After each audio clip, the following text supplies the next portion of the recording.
Today is Monday, July 2nd, 2018. This is MMA Junkie Radio's pre-show, the show before the show. I am Goz, this is John, that's Dan, the voice you hear in your head is Danny. George is here. I swear he's here, and I swear he's been here. He's not actually in the room, but he is here. I swear to God. How'd you guys' weekend? It was good, man. It was good. You in Bellator? Yeah, snuck down to Bellator real quick, which was fun. They had a good show, man. They had fun, right? They got some good things going, man. They really do. Some of that young up-and-coming talent they got is good.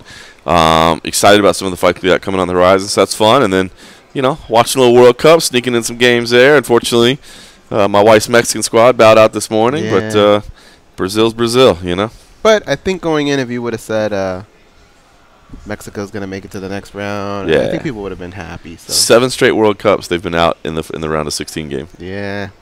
It's tough, man. It's tough. They played a lot better, though, and there's a little bit of hope going forward. The team is, in some parts, young, some parts a little old, but I think they'll be a little bit better. Yeah. That was good, though. Good Crazy weekend. World Cup, though, to think at this point some of the giants that are already out of it, right? Spain, I mean, Italy and Holland didn't even make it. Didn't even go. Spain's gone. Germany's gone. It's kind of wide open, except for that monster Brazil. Yeah. I was kind of hoping to see Brazil bow out today, man. If Mexico had gotten past them, it would be super wide open. I mean, we still got France in there, but I do love the World Cup. How about you, Dan? Tom, what was your weekend like? Just working on the new house, getting excited for this week finally. You get kind of tunnel vision per event, but once it's the week before the event, I think that's when for a lot of media it starts hitting, right? You start getting the taste in your mouth, even if you were looking forward to it. So just getting prime, man. It's gonna be busy. How about you, Danny? My weekend was weird. Whoa, look at this picture. It sounds like someone got touched weird, Danny. What happened? Wow. Danny was at the world's tallest models. I don't know what this is. Again? But I'm looking at a picture. And you are lucky whoever took it from the bottom of the stage. I know, right? That helped you out a lot. You and Marlon Moraes over here. Yeah. So a while back, we had a couple of them come in and talk about the show, and this weekend it was actually the show. And so we were all on the guest list, like everybody from the TV show. We're all invited and on the guest list and everything. So we come in, and they give us this different colored wristband than everybody else. And we're like, well, I don't know what this means. And we walk up to the bar, and it was like, well, it's definitely not for free drinks. So we're like looking around. We're like, no one has the same color wristband we have. We find out our wristband means we're in the front row. So I'm sitting in the front row, and they're walking down the runway past each one of us. Like, that's what our wristband color meant. That's we funny. were like family, friends, front row. Never been to a model show. Never been to anything like that. And this is the first one I ever went to.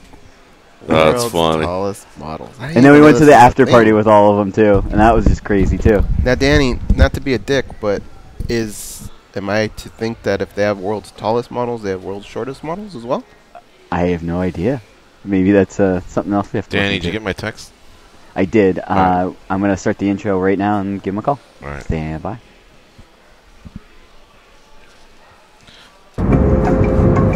This is your captain speaking. We are making our descent into Las Vegas McCarran Airport. On behalf of our crew, we'd like to thank you for flying MMA Junkie Airlines. Now please fasten your seatbelts and put your tray tables in your upright position because the descent is going to be a little bit bumpy. Alright, Junkie Nation, it's time to roll, baby, on MMA Junkie Radio with Gorgeous George and Goz. This is what we doing while we do it, baby. All night long, we rollin'! Yeah! The MMA Junkie Radio revolution is upon us. Can you dig it? There's no escape. No escape. Through the vast frontier of cyberspace and through a sea of stars in outer space. One small step for man, one giant leap for mankind. We've solidified our combat communications stranglehold. We are controlling transmission. With the use of MMA Junkie Radio and SiriusXM satellite radio technology. MMA Junkie Radio. Commence transmission.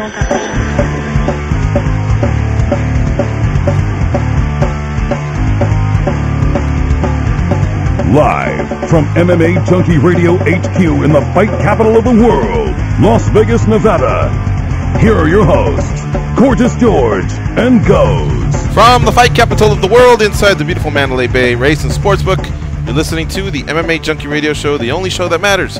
I'm your host, Gorgeous George. With me as always is the devious and dastardly Goes. To his right, it's John Morgan, a candidate for the Journalist of the Year for 2017. Dan Tom, our fight analyst to my left. Danny Otto back east producing. What's up, guys? Make What it up? quick. How you doing? How was your weekend? Great. How are you? Good, John? Good. Dan Tom? Good. Danny Otto? Is that quick enough? Good. Yeah. Brazil, congrats. Let's talk to Whoa. James Vick. He's on the hotline, UFC lightweight. He's also had stuff go down in his life in the last 72 hours. What's up, James Vick? How you doing? What's up, guys? Not much, man. How about you? How was your weekend? Everything good? Yeah, it was good. I came home. I had to fly to Nebraska on basically like 5-hour notice and do some promotional stuff for the new fights, and then came home and saw my family and went hunting. Okay. All right. So, let me just start off with a basic question. Why did you take the Gaethje fight and pull out of the Felder fight? What were the benefits to you, and how did the promotion come to you? Was it more for them, more for you, or a little bit of both? I mean, obviously, it's a main event spot. I mean, it sucks that me and Felder aren't getting to fight, but one guy's ranked 7 spots above the other one. You know, why would I not take the Gaethje fight? He's ranked number 7, Felder's ranked 14, and it's a main event spot. I mean, I wouldn't expect Felder to do anything less than what I did if he was given the opportunity. So, Yeah. Of course, I took the fight, and he would have I think he would have did the same thing for sure. So, so yeah, it was weird. It was a funny situation. On Wednesday night, they called me at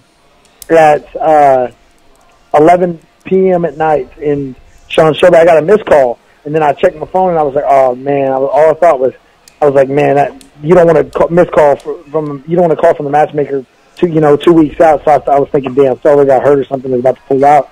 And then they asked me if I wanted to fight Gaethje because Iaquinta was out, and I said, "Yeah, I'll take the fight." And he said, "All right, it's not for sure yet. Let me work on it, and I'll get back to you." So basically, by 1 a.m., I knew for sure I was getting the fight, and he's like, "The problem is you got to fly to Nebraska first thing in the morning."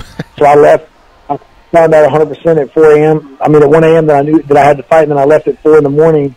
Didn't get any sleep. Had to wash all my clothes and stuff, and then flew straight to Nebraska and stayed up all night and did promotions, and then stayed there the night and did a couple more in the morning, and then just flew back to Texas for a little bit. You knew at 1 a.m. and you were flying 3 hours later at 4 a.m.? Well, my flight was at 6 a.m., but I had to be at the airport at 4 a.m. Wow. A couple hours before. I know that headlining is great, and the other guy's ranked. No disrespect to Felder, but yeah, Gaethje is ranked higher. But I was just thinking, you were so close. I would think, especially you're the type of guy that's so anxious to fight. You're so close, and you also get paid in 2 weeks versus in a month and a half. Not to say I'm disclosing your financials when you need it or anything like that, but that's why I was asking. I felt like this one was so close, and sometimes when a fighter is very close to the payday and being able to release, I don't know. I thought it'd be a little bit of a tougher decision, but I guess it wasn't. It was, it's a main event spot, this is what I've been waiting for, and it's kind of hard to tell them, it's kind of hard to tell them no when I've been asking for this, and then, they're going to be like, well, you had the opportunity. And it's not like I didn't, I'm not going to lie, I'm kind of, I was ready to fight. I wanted to fight, and I wanted to come home and chill a little bit. That's why, I went ahead and I come home for about 10 days now. I'm still training, but, I get a little bit of a break from camp and, sleeping in the basement at the fighter house and being in isolation and stuff.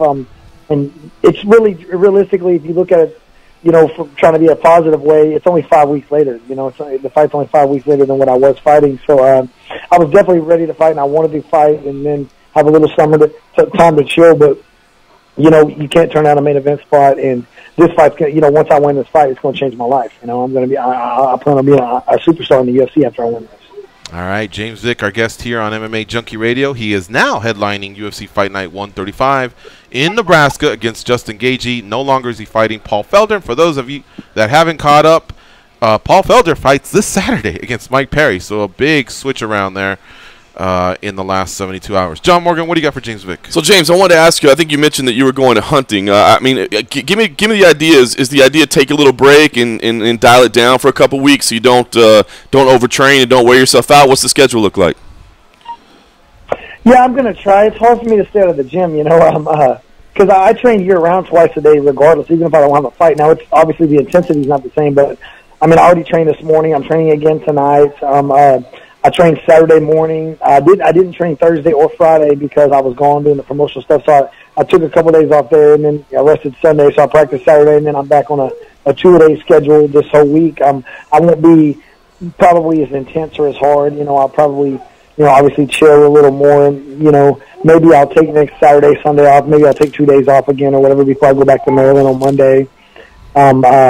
You obviously don't want to burn yourself out or overtrain yourself and stuff like that. But I train year round twice a day always. That's how I've caught up to all these guys that have been training way longer than me. And I don't look at it as a job. I look at it as it's fun to me. This is my life, and I'm living my dream. So even when I'm out of camp, my hobby, I go practice.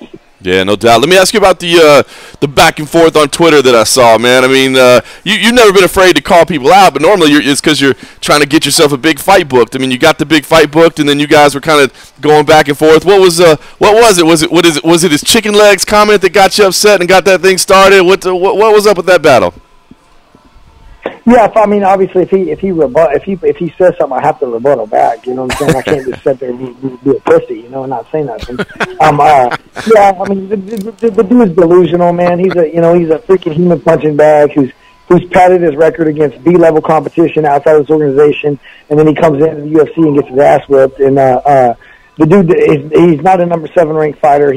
I'll give him credit. He's a warrior. I understand why he's a fan favorite. I get all of these things. He puts on a show for the fans. He's an exciting fighter. I like watching him fight. He's an exciting fighter, but he has world-class heart. He's a warrior. He'll dig down deep and he'll fight, but he doesn't have world-class skill set, and he doesn't have world-class talent, and he's a B-level fighter. The dude that shouldn't even be in the top 10. Wow, man, laying it out there. Well, I guess I wanted to ask you, what it's like preparing mentally. You said it. He takes a lot of punches, but he gives a lot too, man. He's got those nasty leg kicks. He does go out there, and you're going to be in a firefight. What's the mentality of getting ready for a fight like that? Do you have to get yourself ready to know, like, okay, this is going to be a war. I'm probably not going to, come out of here untouched, or is it almost exciting to you because you're not going to be, pressed up against a cage, trying to battle for underhooks for 25 minutes? What's the feeling like? Yeah, this fight ain't going 25 minutes, guys. There's no way. The way he fights, the way that he fights, he's not going to stay on the outside like a lot of the guys that when I land some good shots, they back up and then they try to regroup and come back in. He's just going to take his beating and come in, and it's not last. This fight probably ain't going to last over 2 rounds. I'm going to catch him with something big. Yeah, I'm sure I'm going to have to take a few leg kicks, and I'm going to be beat up, and I'm probably going to be hurting the next day. It'd be a little sore. I'm very sure of that. But at the end of the day, all the skill sets or all the attributes he has with his heart and warrior spirit, I have all that too. I just don't have to be a punching bag. I don't have, I can. You're going to see who's going to break in this fight. It's going to be him. He thinks the dude's going to come in, and all these guys always have this low kick strategy because I'm tall and skinny. They think they're going to break my legs down. I've been to Holland. I lived in Holland for over a month. Trained with Dutch kickboxers. I've been to Thailand. I've trained with great kickboxers in my life. I'm not worried about Justin Gaethje's low kicks. Am I going to have to take a few? Yeah, I'm sure, but I can condition my leg to take a kick. He can't condition his chin to take a punch, and it's that simple. James Vick, spitting venom. All right. He'll be headlining UFC Fight Night 135 in Nebraska. His opponent that night will be Justin Gaethje, was just announced. And again, for those that don't know, Vick and Felder is off. Felder fights Mike Perry at UFC 226 on Saturday, so he got moved up by a week. James gets delayed, for competition for 5 weeks, but he will be in that headline slot out in Lincoln, Nebraska. All right, Goes, what do you have for James Vick? James, in a situation like this where we've seen in the past, other fighters like to say, I did the UFC a solid in stepping in. I kind of did them a favor, maybe one that I could cash in later. In this particular instance, though, you get to fight a higher-ranked opponent, and you're thrusted into a main event. What does that transaction feel like? Do you feel like you owe them one, they owe you one, or it just kind of washed away? You know, I feel like you know how I feel like I owe one? I feel like I owe Ally Quinta one. First of all, me and Ally Quinta are pretty good friends. We live together in the Ultimate Fighter house, and Al basically, you know, told them, you know, whatever his situation was, that he wasn't fighting. You know, I don't want to publicly put his information out there if he hasn't already or whatever, because, you know, like I said, he's my friend, and, you know, we've been knowing each other and lived together in the Ultimate Fighter house and everything. But if he wouldn't have pulled out a fight, I wouldn't have got to fight. You know, I feel like, I do, you know, owe the UFC for giving me the main event, but at the same time, I'm past due for this. I've earned this. I have one of the best records in the whole organization. I've earned this, and I wouldn't have got the call if, you know, I don't understand why I didn't get the main event to begin with, you know, versus me having to step in because Al pulled out the day before they go do promotions for it, you know. Yeah, I mean, I'm grateful, I'm blessed, and, you know, I'm happy. I'm going to change my life with this fight. You know, every fight should be every fight at this point in my career is going to be my next biggest one. And I'm not delusional. I know what's at stake here, you know. I win this fight, you know, I'm going to be main event in several fights. I lose this fight, I might not ever get the main event again. I'm not delusional. I'm going to smoke this dude, you know. I'm taking this shit serious. This is my life, and I'm very grateful to be where I'm at, and I'm not going to sit here and complain anymore about not being promoted, regardless of what's happened to me in the past and how I feel. Now I do have a main event spot, and I'm going to make the best of it. Paul Felder took a fight in a different weight class, but should he look great and you get your victory, has the ship sailed on that already, or can that happen sometime down the line?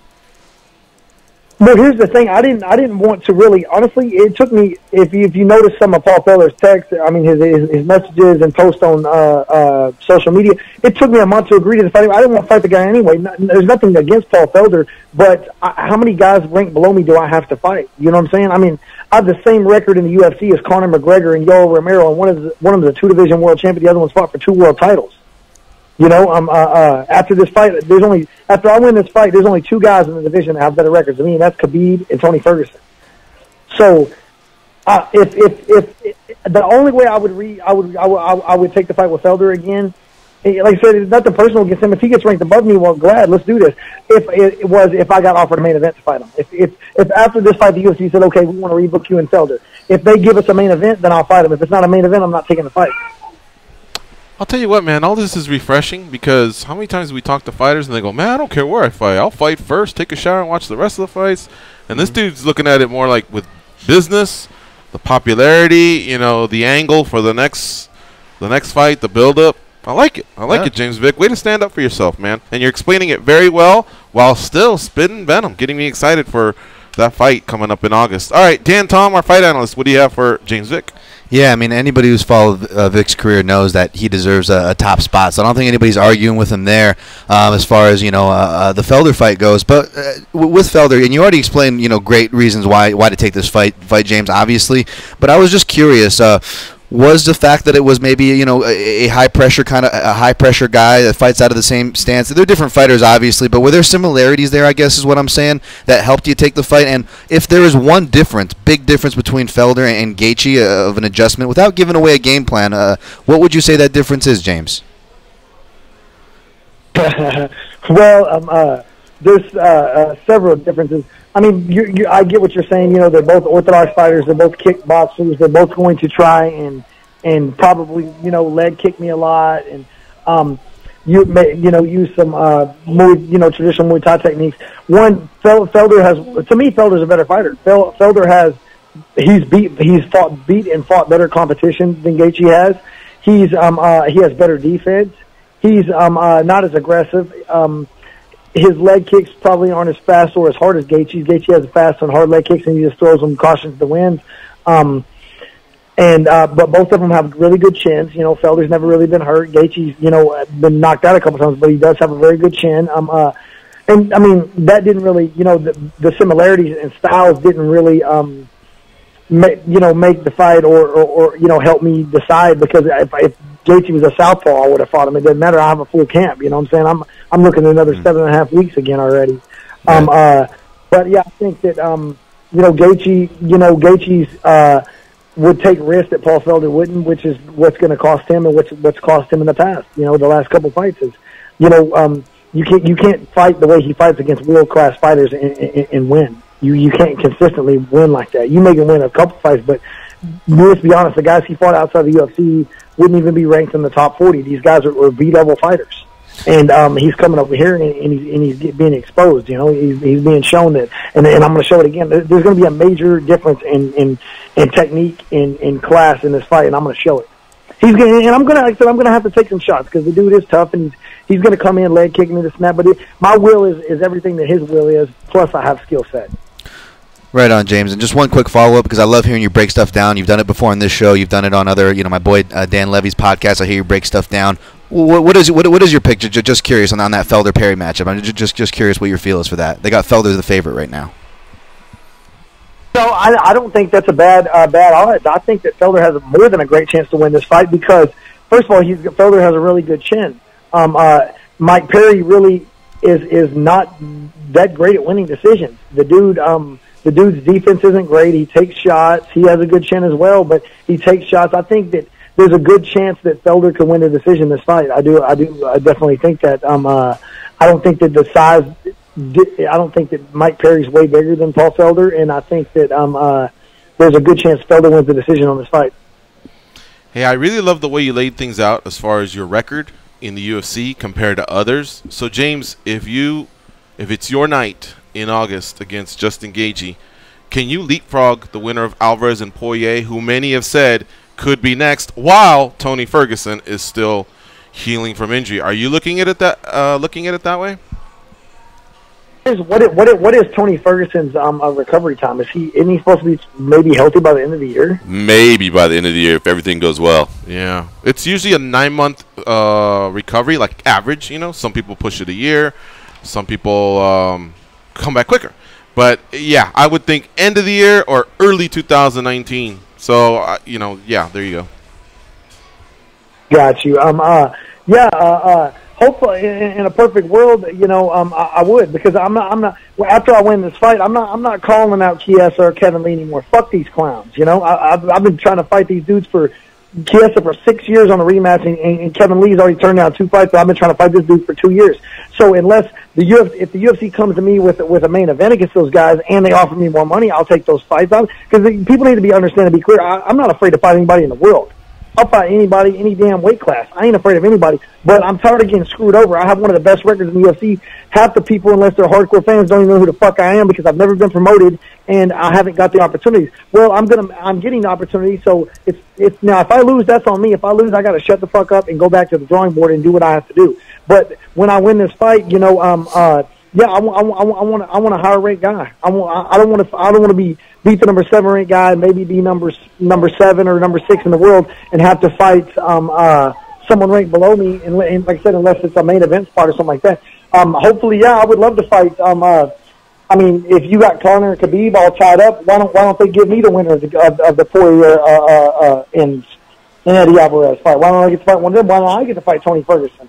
I'll wait till early freaking 2019 to fight Tony Ferguson. I'll wait for that, or I'll gladly step in at the end of the year and fight Eddie Alvarez and Dustin Poirier. I love it. I'm James, fired up right now. I know, James. Are you fired up? As in, yeah, that's right. I love this career. I love this job. Or do you feel like you're venting right now because people have overlooked you? It's kind of both. I don't think that. No, here's the thing. There ain't nobody in this weight class overlooked me. They've ducked me, but they haven't overlooked me. It's not like I remember Felder, when we got the fight matchup, he was like, well, James Vick says everyone ducks him. I wasn't going to duck. No, everyone's not ducking me. Everyone ranked above me is ducking me. There's a difference. There's 40 guys in the UFC that'll fight me right now in my weight class that are ranked below me. Why the hell wouldn't you? If you got a chance to move up. But none of these other guys are jumping at the bit to take the fight with me. That's why I do appreciate Gaethje taking the fight. It's more of a, I'm excited. I'm living my dream, man. I wake up every day and I do what I want. I get to train, I get to practice, and I remember a few years ago I saw an interview with Chuck Liddell, and he said, man, he was talking about how much he loved this, and he said, if I didn't make a dime, and I would still be doing this somewhere on the weekends for free, just because he loved it so much, and that's how I feel. Now, I am in the business, it is a business now, and we are talking about money and a future and everything like that, but if I was a regular guy that worked a 9-to-5 job, I'd still be training in the evenings, and I'd still go do smoker fights or just be something in the martial arts because I love it that much.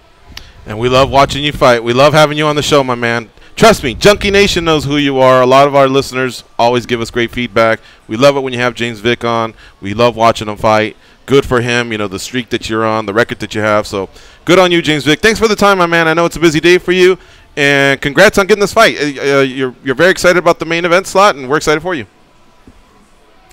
You guys, I appreciate everything. Y'all tune in August 25th because this ain't lasting 2 rounds. All right, my man. Take care.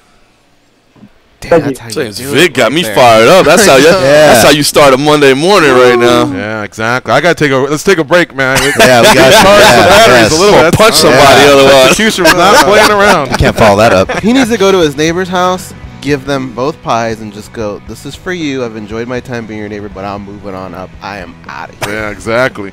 All right, it's MMA Junkie Radio on SiriusXM Rush 93. Stay close. We'll be back. We'll talk a little bit about the weekend, stuff coming up. It is fight week, folks. A lot of fights going on this week. And sorry about that. And also, there's the World MMA Awards tomorrow. There's the UFC Hall of Fame ceremony on Thursday, PFL on Thursday, and then the fights on the weekend. It's going to be a long, long week. We'll talk about all that when we come back.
Schedule that meeting. Call your wife and tell her lunch is off. It's time for more MMA Junkie Radio with Gorgeous George and Goes. LeBron James has signed with the Los Angeles Lakers, and NBA Radio is reacting to this epic decision, what it means for the Lakers, the rest of the league, and all of the remaining free agents. For expert opinions and interactive analysis, listen to NBA Radio on Sirius 207 XM86 and streaming on your phone or at home on Sirius XM connected devices and speakers. Which one's LeBron again? Oh, man, look, I'm going to jump to the front of this and say I've never been his biggest fan. I think he's awesome, but I've never been his biggest fan. Okay. But what am I going to do? Not take him? But you ain't hating that You he's know on what I your mean? squad now, huh? Yeah, it's like what I mean. I promise you, I won't rush to get his jersey because, like, again, I've never had that. You know, when Shaq came over from Orlando, I felt like it was different. Seems like LeBron's kind of gone on these tours with Miami and back to Cleveland and whatever. Shaq was an Orlando guy, right? And that was it. And then he was a Laker. Yeah. It's like it didn't work out with Orlando, and he became a free agent, and he took his talent somewhere. LeBron's kind of just. But he tried with Orlando. Like he had They went to Penny. the finals. They just wouldn't give him They went to the anything. and So I Horace get Grant. that. This is Yeah. different. Like LeBron, you made it to the championship. You know what I mean? Like I feel like a whore.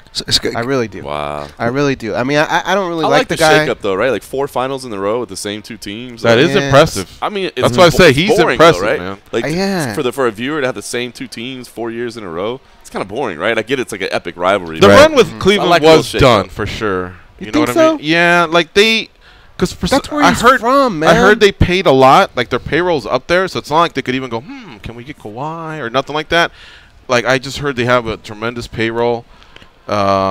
It's not fun for me. I don't like the rumors of him texting with Durant. Like, can you imagine Magic and Bird going, "Hey, dog, what are you doing next season? Want to Yeah, team up?" They right. wouldn't do that. They hated each other.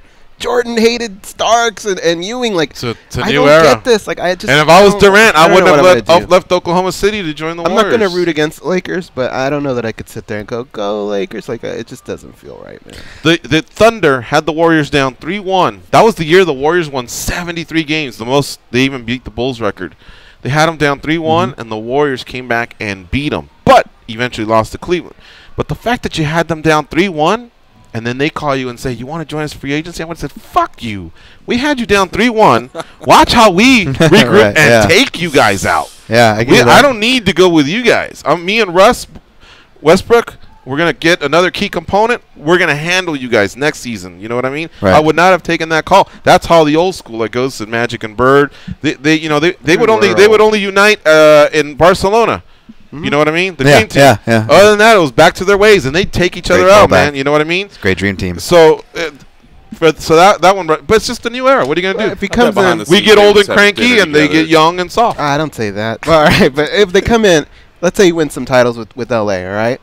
Somebody made this point on the radio. I can't remember who it was, but when you don't know where to erect that statue, what arena, I don't know that that's like GOAT status, Cleveland. right?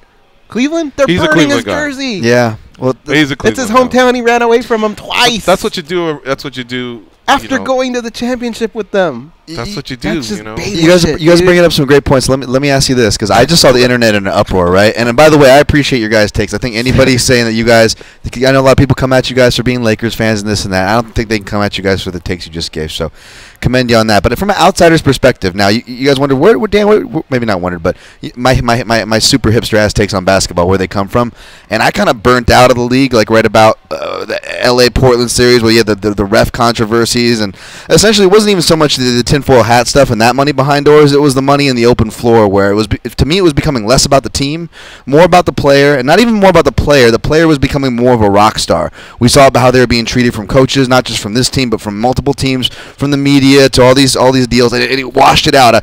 Maybe I was too young with an old man's brain, but I grew up watching all the classic series, the classic Boston LA series, and catching up on the games before my time. I had an appreciation for the game, and I felt like the NBA moved toward that, and it just became about money. Well, they fought for free agency, which, by the way, will be Okay. a topic of ours soon. All right. But they fought for free Okay. agency, and these guys, they sit with a team for 3 or 4 years, and they have the ability to move.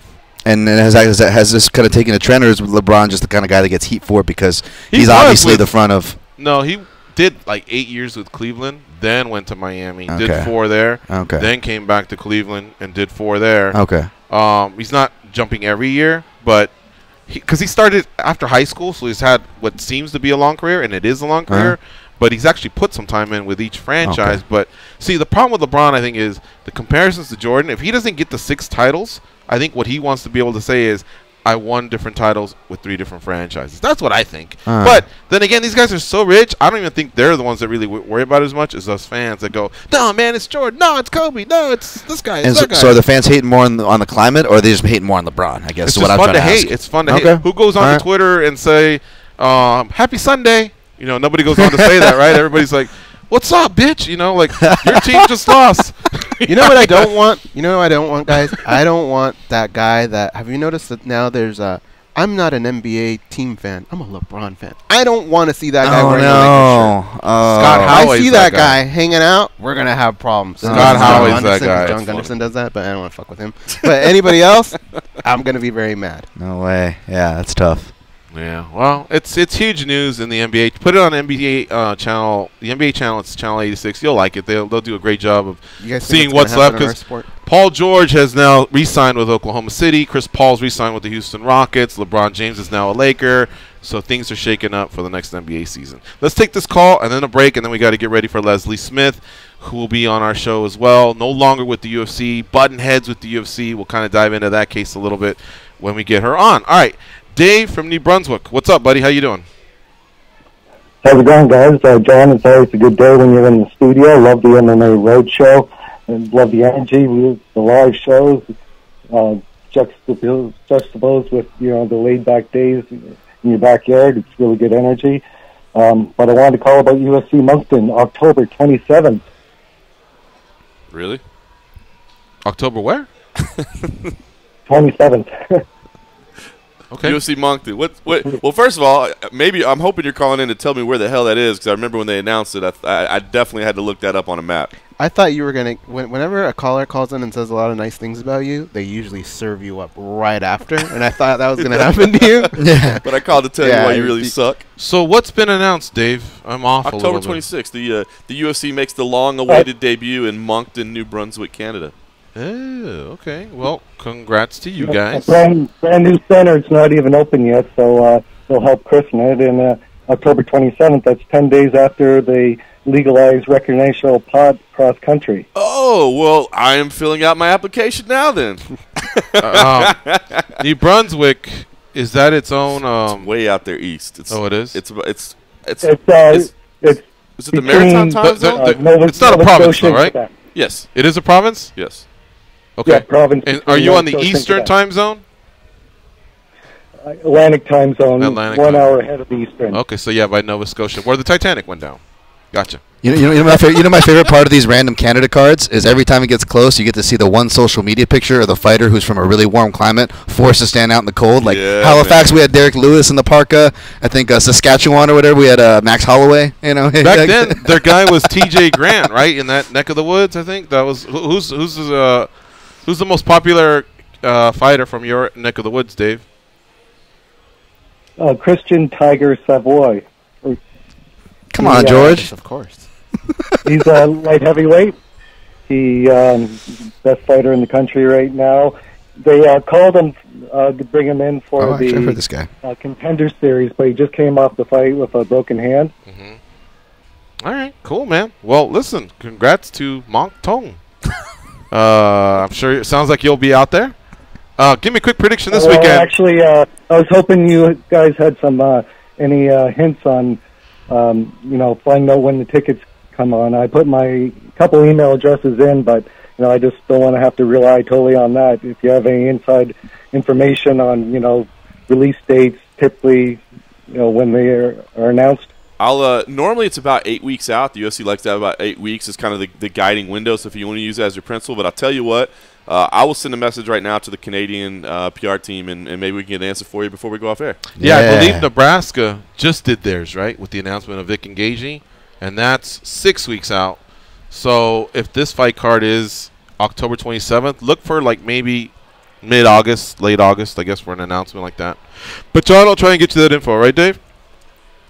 Yeah, awesome. Don't sleep on the Fight Club either. Signing up for that for like early ticket releases and whatnot and deals. Look at me, I'm like work for the UFC over here. All right, buddy. Thanks for the call. Have a great day, guys. See ya. Easy. All right. Let's take another break. Let's get this one out of the way that we can cruise to the finish line in the first hour. We'll be talking to Leslie Smith, former UFC bantamweight. Also, in the second hour, Angela Lee, the most popular fighter in Asia. She fights for one championship. She's their atomweight champion. However, that's their version of 115 pounds atomweight. And also, Lauren Mack, the director of public relations for One Championship. They'll be here in studio with us. We'll also close out the show with Jake Shields, who headlines PFL 3 on Thursday. We'll be right back.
King Kong has a lot of shit on them.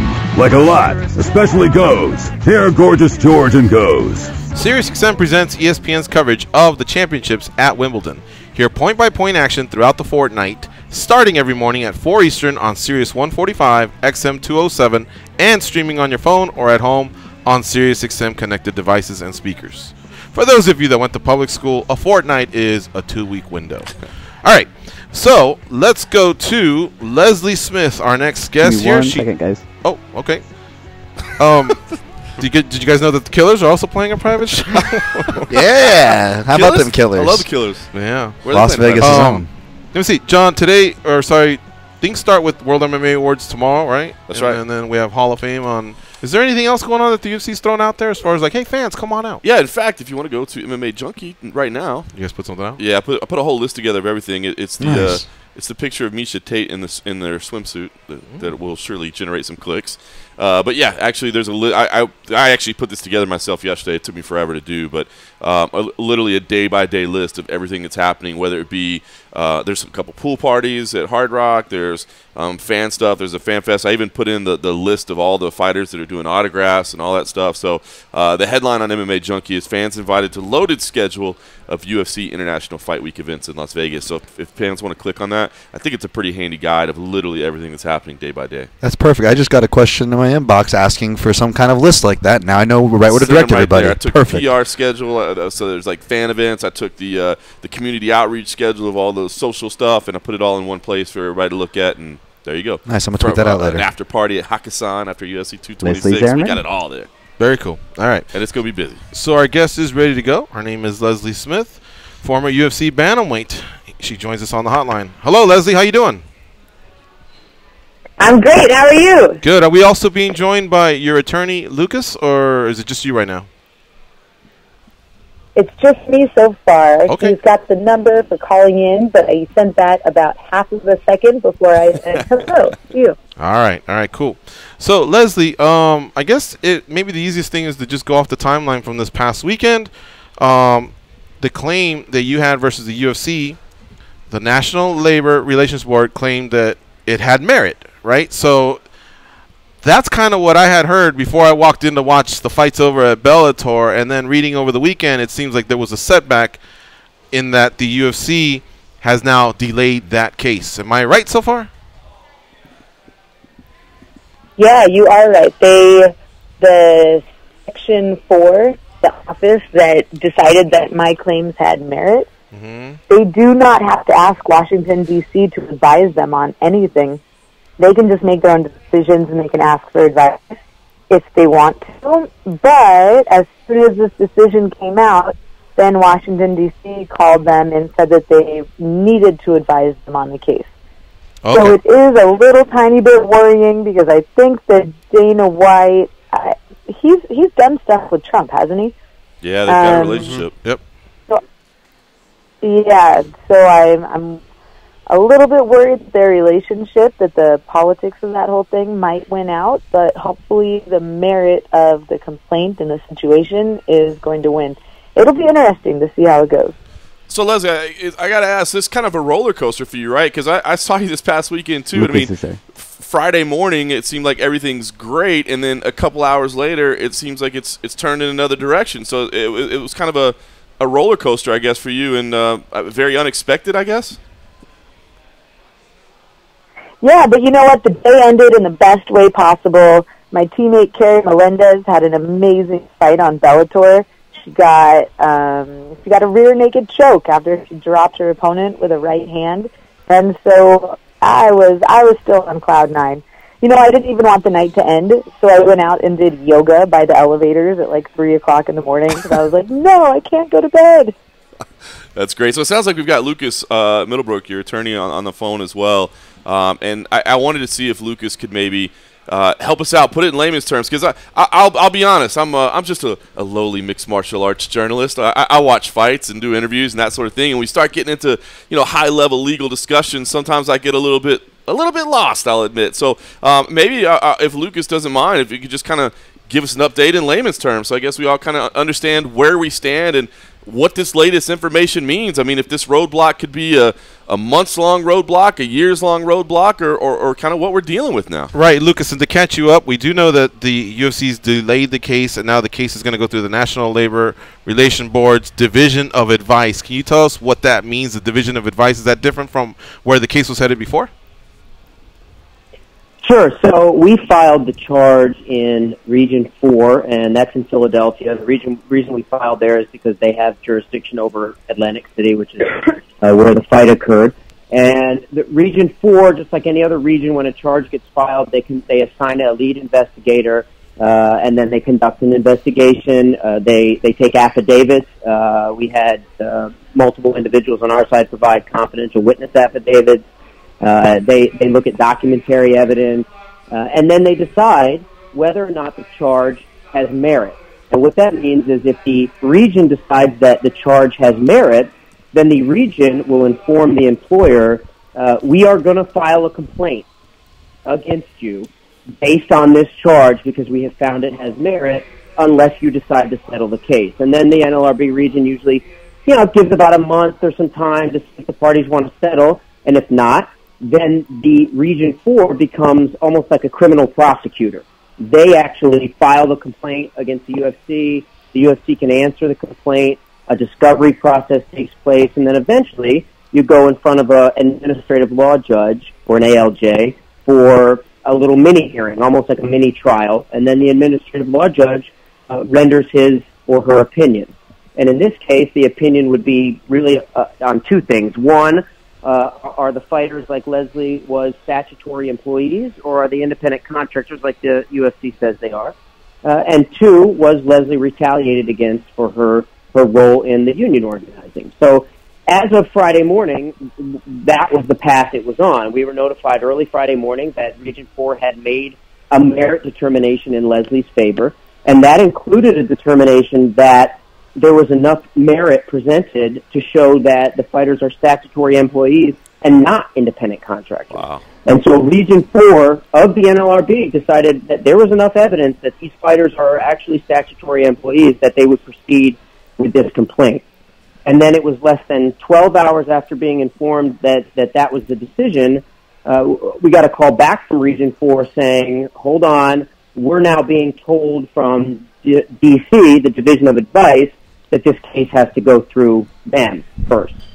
And so, go ahead. I was going to say, I mean, can you attest to how rare or common of occurrence that is? Because I know that, you took to Twitter, and I think you kind of said, hey, I think this is a political play from the UFC and from Dana White and his relationship with Washington, D.C. I'm guessing there's no way to factually prove that, or maybe there is, but how common or rare of an occurrence is that for Washington, D.C. to come back and say, no, we need to look at this? So it's not entirely uncommon for a case to be sent to advice. But the difference in my experience that we see here is that if a case is going to be sent to advice, you're told up front, this case has to go to advice, there's not going to be a determination made until it runs through advice. And typically, a lot of the regions, or all of the regions in the NLRB, they have autonomy. And so if the regional director decides that he or she doesn't need advice's input on this matter, they issue their own determination. So what was odd in this situation is we didn't receive a phone call saying this case has to go to advice. What we did was we received a phone call that it's been decided on the merit determination, and then only later to say, oh, now we're being told it has to be sent to advice. So I had a case, an NLRB charge in 2010 against one of the major sports leagues, where right up front, Region 2 here in New York said, this is going to go through advice. It's got to go through advice. There's no way around that. And so we knew from the get-go. And it delayed the process, but it was told up front. So the fact that this came only after the news began to circulate that the UFC had not prevailed in sending off a merit determination, to me, in my opinion, smacks of political string pulling. Okay, I have a question for you, Lucas and Leslie. Project Spearhead, if I recall, was to determine if fighters, I think there was going to be a 30%, you guys were trying to reach a number of 30% of the people that would turn in their anonymous cards, cyber cards or whatever you want to call them, to determine the status of whether you all can be a union or an association. I guess in this case, you guys are already, you're not trying your case. Sorry, I struggle with the legal terms, but you're already basically on the side of you are an employee. Why is that when Project Spearhead, I guess, was headed in another direction to determine whether you were an employee or not?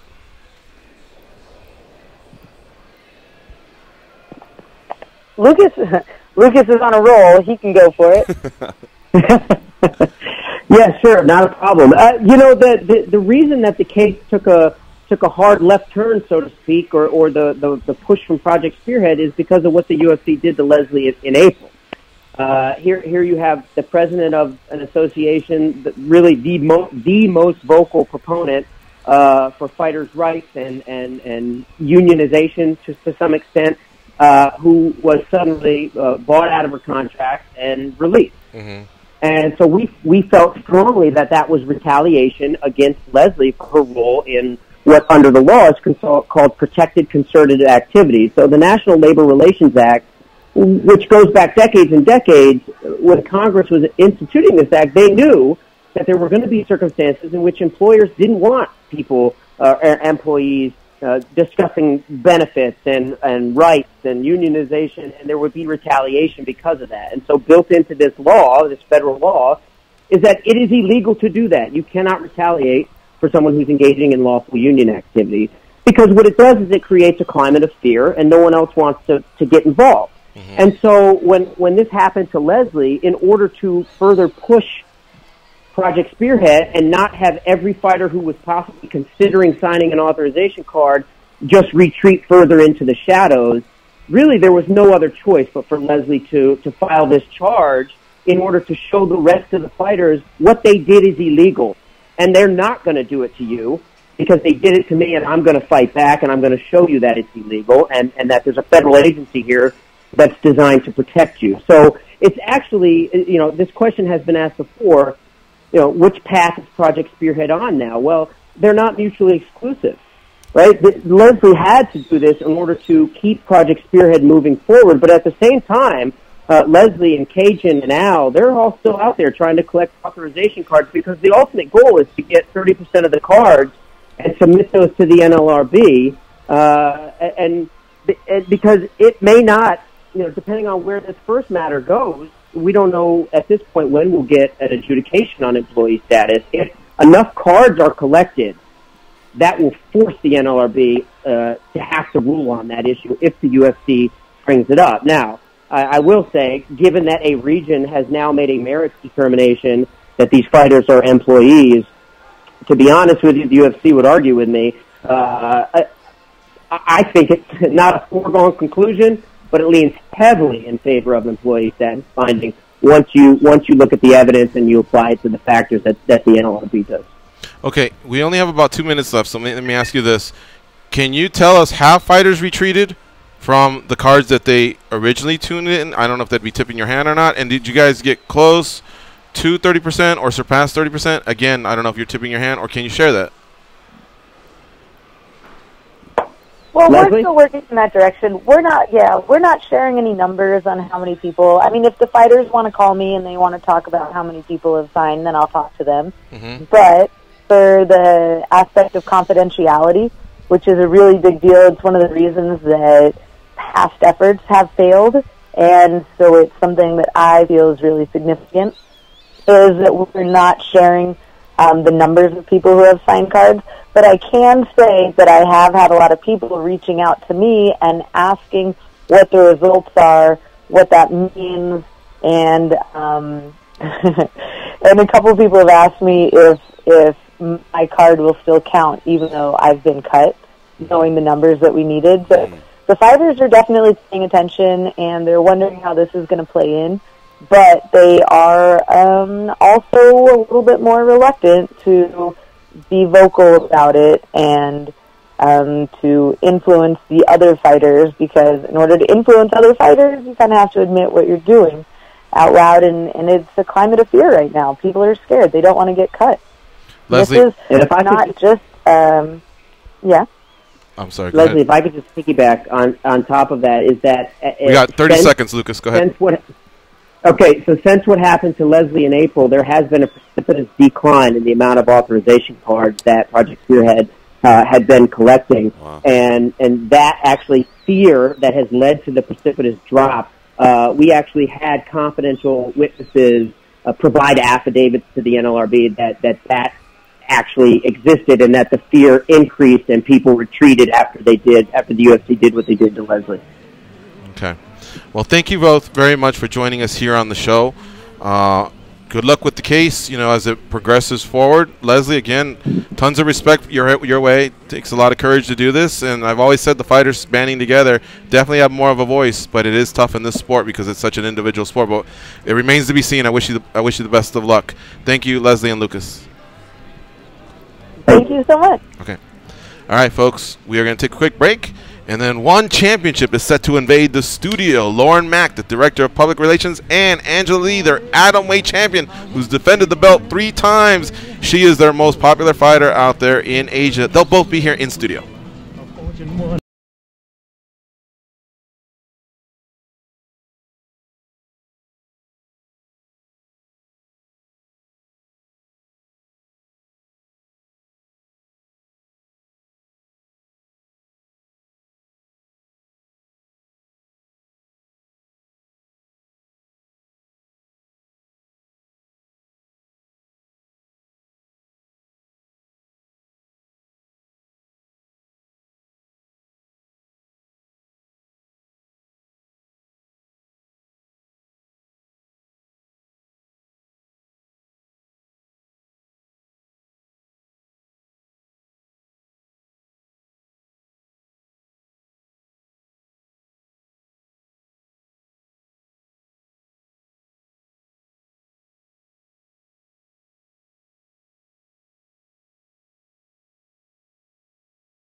Gotta do it, right? You know what's going down, George? No. Just wait for it. Wait for it. This is what I believe separates our shows from other shows. Okay. Maybe when you broke my heart, that I had to come again and show you that I'm winning. Your love of mine. All those times I said that I love you. Your love of mine. Yes, I don't get it. It's getting. It's coming. It's coming. You're gonna have to bump it when it starts, Danny. Your love of mine. Yes, I cry. Yes, I cry.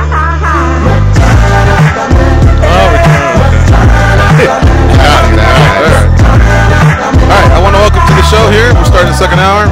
On my far right is Lauren Mack, the Director of Public Relations for One Championship.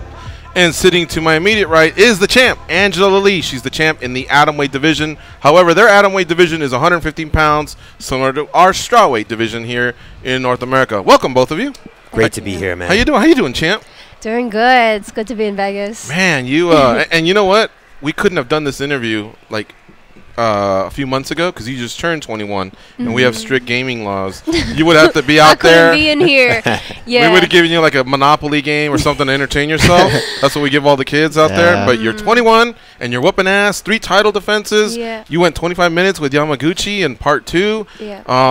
That had to feel good, right? To test yourself and go far. A lot of times you're finishing your fights, but now we got to see a lot of work. Yeah, I mean, I think it's good to get that much more experience inside the cage. So even though, always pushing for the finish, sometimes it doesn't go that way, and it's okay too. That armbar in the second round, when you were kind of like almost at a horizontal position. Yeah, you weren't vertical or horizontal. What? Diagonal. Yeah, diagonal. How close was that? That was really, really tight. Like, Public school guy over here. No, like she's super tough because like I was stretching that pretty hard and I could feel it popping out. Oh, really? And she wasn't gonna tap. She was looking at the referee. I watched the replay and she was like, no, but it was so in, yeah. Yeah, my dad was like, next time you should just break it. And I was like, I was really trying to, but it's not that easy. It looked like it was just one of those things where a certain more torque or certain angle and you were there because it looked like as tight as it could be, We all have arguments with our dads about that, so it's totally normal. Nah, I mean, I guess it's just if I could choose to do it again. I mean, she wouldn't tap when it comes to an armbar. I'd use a choke or something, because she was just not gonna tap even if it broke. I don't think so. Lauren, what's it like when the champ's walking out there in certain cities of Asia? I mean, I heard she's very recognizable, very popular. Is it like the Beatles are in town? It's probably bigger, my brother. It's probably bigger. I mean, she is as big as it gets in Singapore. There's no doubt about it. We have 15,000 people, Singapore Indoor Stadium. Michael Phelps was in attendance. Joseph Schooling was in attendance, who walked down with her. Like I've said so many times, every big name in all of Singapore was there. And they've embraced her like I've never seen. So she's going to be in a huge government, sponsored movie that they're doing to promote Singapore to the world. So that's the type of level she's at. So absolutely, it was incredible. And the rematch was unbelievable, as you guys saw. So couldn't have been happier. That's why it's important to get Angela in studio. This is where we get to dive in, learn a little bit more about you. Because remember what you were like when you were 21? Remember what I was like? It's a lot different. I'm very similar. I'm still immature. It's a lot different. You have to, you get overwhelmed with a lot of stuff, I have to imagine. What Lauren's talking about, that doesn't happen to your average 21-year-old. How do you deal with all that type of stuff and still be able to kind of embrace a little bit of growing up, right? The stuff that him and I probably got to do. I don't know. I think since I graduated and everything has kind of come faster than I imagined, and diving straight into the fight scene and with One Championship like rising up so quickly and all the fame and things that comes with it. One thing that's super huge that keeps me grounded is my family. So we're really, really tight, and they always speak into my life, and they're like, yeah, no matter how big or how famous you get, Angela, you're still our daughter, and that doesn't change anything. So I'm like, yeah. But I don't know, I think it's a crazy life, and I'm just grateful to be living it. and it's everything I've ever wanted since I can remember. Lauren, could you pick maybe one descriptive word that would go across the whole one championship roster? The athletes are always so mature and so respectful, but is there one thing that you could pick out that you could say, you know what, all our athletes are blank? Compassionate. Yeah? Compassionate. They are heroes in the countries that they represent. So it's a much higher cause. Incredible athletes. They put on world-class performances, but at the end of the day, they represent an entire nation. So Angela is constantly active in the community, working with, Global Citizen is a big partner of ours that we do a lot of work with. She inspires girls all throughout Singapore and Asia. I have 2 daughters. I always say, be like Angela Lee, watch Angela Lee. She knows about it. That's no exaggeration. So I would say, compassion, giving back, and, one championship is about values, about martial arts values. We're bringing that back, and we're doing a fantastic job, and that's what we expect in every athlete. Angela embodies that. You asked her an incredible question about what keeps her grounded, and she hit the nail on the head. She has a great family, a family very loyal, but wherever they go, fight week for me is like Angela and like 15 people. The mother, the father, the 2 siblings, her fiance, an incredible fighter himself. So, all of that plays into keeping her focused on her objectives. Lauren just paid you an incredible compliment and saying that he has 2 daughters that look up to you. What about you growing up in the fight game? Who's that one fighter that maybe you could say you looked up to? Growing up as a kid, my dad teaching me and my brother martial arts since we were young, and always just being involved in martial arts, watching it on the TV. I mean, women's MMA wasn't huge when I was like little, and then when I started thinking about fighting as a career, then you came out with like the Ronda Rousey and Miesha Tate and everything. But I think I can't say one fighter in particular. I just knew that that's what I wanted to do, seeing them get in there. And when I was little, like, people asked, do you used to do any sports, and what do you like to do for your hobby? I'm like, oh, I do martial arts, mixed martial arts, MMA. And they were like, what is that? I was like 7 or 8, and now to see how fast things have changed, and to see that women's MMA is growing super rapidly, and I'm just really happy and proud to be a part of that now. I have a question. When you have kids, if you have a boy, or boys, are you going to say, be like Lauren, and return the favor the same way? Of course she is. What kind of question is that? Man, Lauren's the best, man. He's so hardworking, and his schedule is crazy. I don't know how he does it. Yeah. I think he has a twin. He just hasn't told us. Right. Yeah. Hey, we got him to turn crimson over there. Look at that. Looks like he got some sun in the last 30 seconds. All right. So you are up for Female Fighter of the Year for the World MMA Awards. Congratulations. Just to be nominated, I think, is an honor in itself. You know what I mean? There's a lot of female fighters on the planet.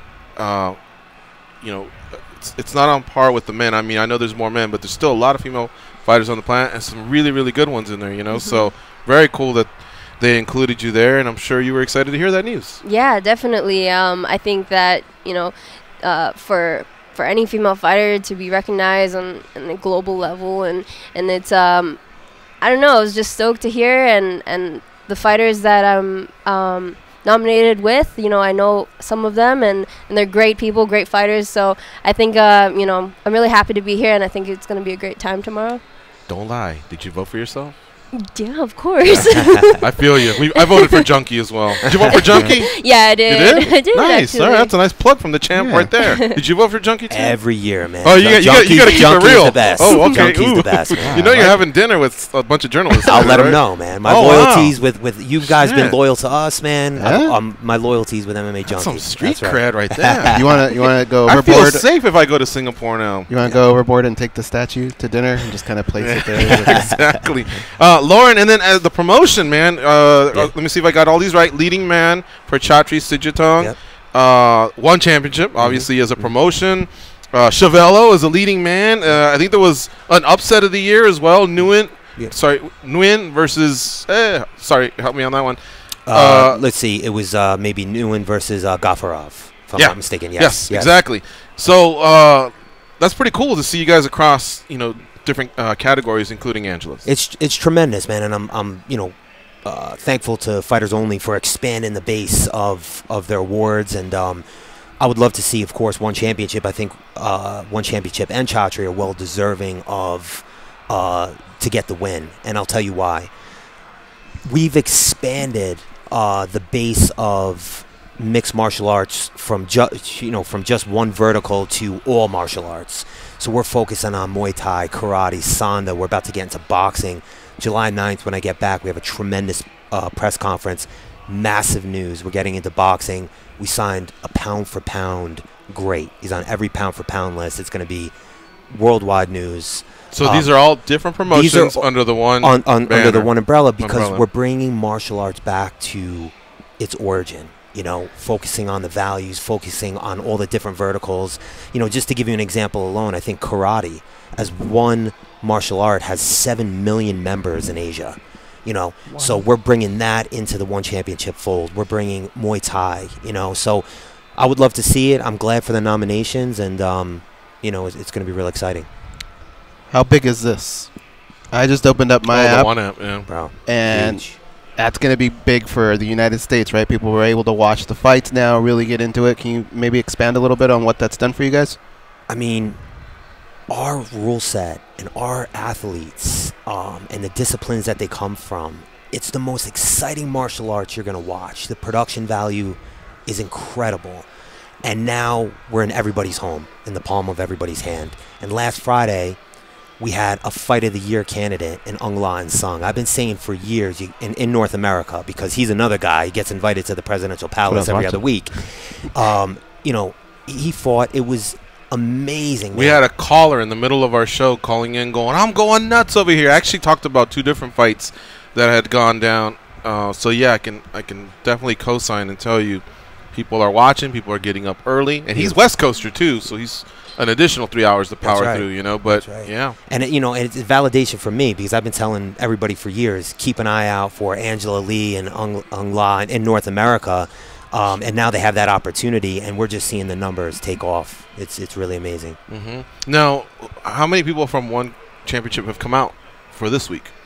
Is it just you 3? Or? So, yeah, and then we have a bunch of media coming in. Forbes will be in town, and some other friends are going to be joining us, but it's the first time I've been trying to get Angela to the MMA Awards for like 3 years, but timing never worked out. So a lot of media is clamoring to well, now it helps being 21, right, Angela? That's right. You can throw the dice a little bit, right? Yeah, pull the lever. This will be my first time, so I'm excited to be here. I know I'm just how Hawaiians baby, roll. Hawaiians love this stuff, you know what I mean? Yeah, they call this the 9th island. Right, yeah. And I know you're Canadian-born and Hawaiian-raised, right? Yeah. So, yeah, it's an island fever, man. They love the games. Have you played anything yet? Or no, I'm like nervous too. I'm like, I don't know. You don't want to give away your money, huh? No, I'd rather spend it on food.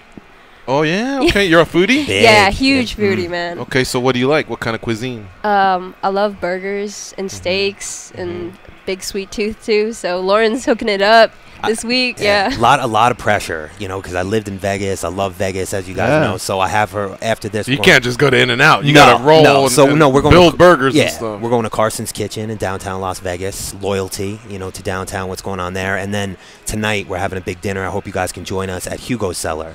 I felt pressure with the steakhouse because there's so many good ones here, but you got to do Old Vegas, So we'll see how that goes.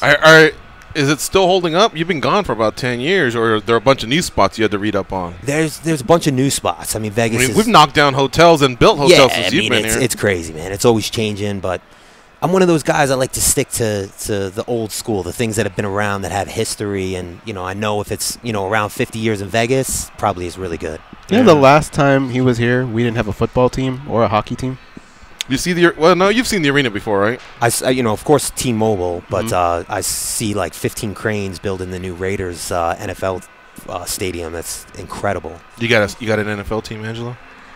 No. A lot of Hawaiians love the Raiders. I know. Raiders and Steelers, but I don't have one. Yeah? Yeah. Are you going to I pick didn't grow one? up watching.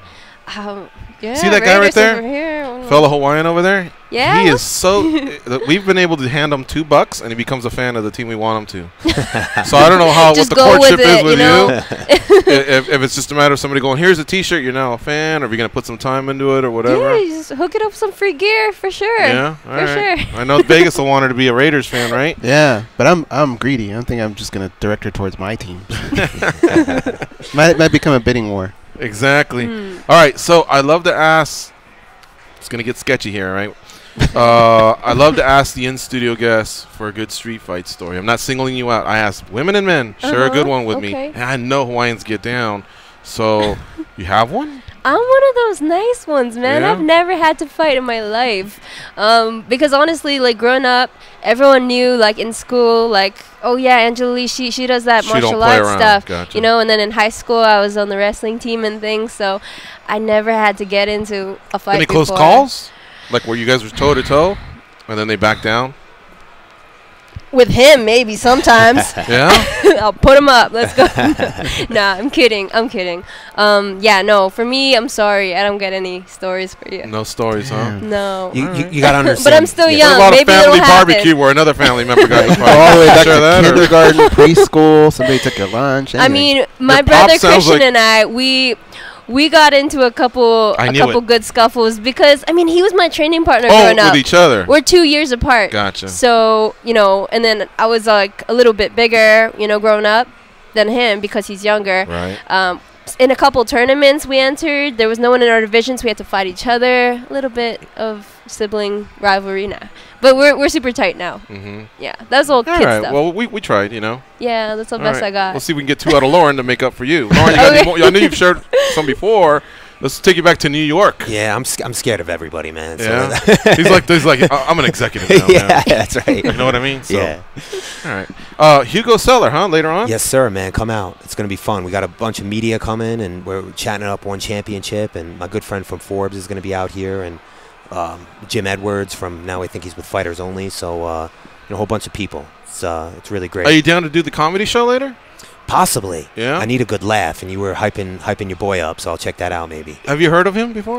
I haven't. You were the first guy to tell me about. You'll like it. Yeah. You'll like it. And what other plans do you have for the week? Will you guys stay in town to watch the UFC fights at the end and the Hall of Fame, or is it more of a world MMA awards visit and then you bow out? So it's two things. So I don't think there's a rivalry, right? No. I mean, it's we're the largest in Asia, and UFC's the largest in the West. But we're here for the MMA awards, but also, of course, to do a bunch of media and catch up with old friends. So we're just gonna do as much as that. And I know Angela will talk about it, but she's getting married, so she's got to get back pretty soon. A lot of planning to do. And When are you getting married? It's actually this month. It's on the 18th. So we just started July. So July 18th. Yeah. In 2 weeks, 3 yeah. weeks. Oh wow. Yeah. So we gotta get back. Do you have your ring on or? I forgot it. I mean, this What's is like my that? training ring. This is my training ring because I can't wear that thing on the mats, You forgot it. Yeah. He's making me feel real bad about it. We were packing last minute, and I forgot it. He's trying to create a street fight story. You forgot it at home. At home. So it's not like in the hotel. No. I didn't lose it. I'd be dead if I did. But yeah. And are you hiring like a coordinator, or do you do it all? No. I can't take all the credit for it. My mom has been helping us a lot, and we do have a day of wedding coordinator, so it's like kind of. You've kind of done split nothing, across right? the They've board. done it all. It sounds No. We've helped. I mean, I'm just lucky because my mom. This is she's just helped Angela. So much. Look over the list. Not him. She can bring. Yeah. Okay. And then back to training. The most important decision. We got the food covered, the music. What's the cuisine? Tell us that one. We hired some local vendors, so it's Okay. gonna be like a Hawaiian style kind style? of taste. For his relatives flying in from Brazil, and it's just mostly family. So it's gonna be like tight knit wedding. Você fala português? Pouco. Poco. Okay. I'm learning. She's I'm working learning. on it. You know what I like What about the in-studio guest Yeah. is whenever you ask them a question, they don't know this, but the lie detector is right there. And Yeah. all you have to do is look at him, and he either like, nods or he goes, But I'll tell you what. I thought he dropped the ball, right? Yeah? Because when she said I forgot the ring, And she went, oh, you know, like, and she looked. He should have been standing there going like this. Mad, right? Instead, he was like, oh, it's okay, you know? And so it gave Angela all the power. So Angela's the one's like, so this is, let me give you a lesson here, all right, young man? When you guys sit down, you're watching TV, and it's time to watch, and you go, I want to watch the ball game. And she goes, well, I want to watch Dancing with the Stars. She's going to win the remote because right now she's got hand. You see what I'm saying? So when you have those little battles and you give her that mean look, she'll go, oh. And she'll go back on, I shouldn't have done that. I'm going to make his favorite meal. Oh, you can watch the ball game. You know, you see what I'm saying? We'll have a beer later on. I'll bring you up to speed. All right. What about the dance, the set list? What kind of music is there going to be at the Lee wedding? I'm sorry. What was your last name, sir? What was his name? Poochie. Poochie. Yeah. At the Poochie Lee wedding, what's going to be the set list? I know you've already submitted some songs, right? Some songs. I mean, like mixed, you know, because we got like his side, we got my side, and it's like different music. So I mean, some new stuff, some throwbacks. I don't know. Name one song. That's all I ask. One song? We're dancing to a Beyonce song. Okay, that's cool. And then for the ladies, like the bouquet toss, we got the single ladies out. So, but I mean, it's not too serious. It's not gonna be like a rave. Do you want her to hurt your feelings? Yeah, I do. All right. Ask her what her throwback songs are, because her throwback songs are going to be what we grew up with. Oh, really? Oh, really? Okay, what are your throwback songs? Okay. I just saw a special, by the way, on the Backstreet Boys. Is there going to be a Backstreet Boys song? No. No? Okay. No Backstreet Boys songs. I mean, you know who likes the Backstreet Boys? Who? Everybody. For some reason, a lot of male fighters are into Katy Perry, too. Or no, it's the other one, Taylor Swift. Really? Yeah. No Taylor Swift. No Taylor Swift? No? No. I mean, like, songs that my parents had that, some of the songs that they love, because they're like, oh, can we put in these song requests into your wedding so we can get on the dance floor? And I'm like, oh, yeah, sure. Because we're not going to be dancing the whole time, but... yeah. That's gonna look like a line change in hockey when the song switch. They're just gonna come up. Yeah. Is Lauren invited? Switch. He is, but I don't know. It's gonna be tough. I'm still trying. My wife wants to go, so we gotta. You know, she's the boss, so. Probably. God, these guys. She's the boss. He just gave you a lesson. Yeah, I know. No, but he didn't tell me that. See, I'm a little hurt. I was married for a few years. Now I heard this. Why would she not want to go to Hawaii? Is it? Wait, sorry. I'm assuming here it's in Hawaii, right? Yeah. No. She wants to go to Hawaii. It's just a matter of. I mean, I think I've been home maybe a day and a half since for this month. So it's. But we'll see. You know, if we could pull it off. Absolutely. Okay. Yeah. Have we lined up Angela's next fight yet? Not yet. I mean, she's got a whole bunch of big life things happening with the wedding, and then an incredible honeymoon, and but we've been doing a ton of promotional stuff with her. I know our next event, if I got it right, in Singapore will be November. So of course she's a fan favorite, so that's obviously a big possibility. We'll be breaking into Tokyo next year. I'm having a big press conference at the end of August. There's some possibilities there, so a lot happening. Cool. Yeah. You know, George brought something up earlier that I wanted to touch on, and you can both touch on this, but he mentioned one championship UFC, there isn't really a rivalry or anything like that there. However, there's always going to be comparisons, correct? And anytime in female mixed martial arts, when somebody new is up and coming, they always like to say the next Ronda Rousey or the next Amanda Nunes. How do you kind of make it so that, I'm sure you have respect for those females, but at the same time want to have your own true identity and the things that you bring to the table? Lauren, promoting, how do you guys do that? And on your end, how do you do that? I mean, I let Angela be Angela Lee, and she sells herself. Maybe in North America, I hear the comparison a little bit. In Asia, can't walk with her anywhere without being recognized with the selfies and the, autographs and things of that nature. So, how I view it is, it's very simple when she fights, for me, to promote an event. I announce it, and everybody's very excited. Fans, media, government officials, sponsors. I know she was in a huge commercial, and there's all type of movie, executives giving us a ring, and both in Los Angeles and Asia. So, I think she's built an incredible identity for herself.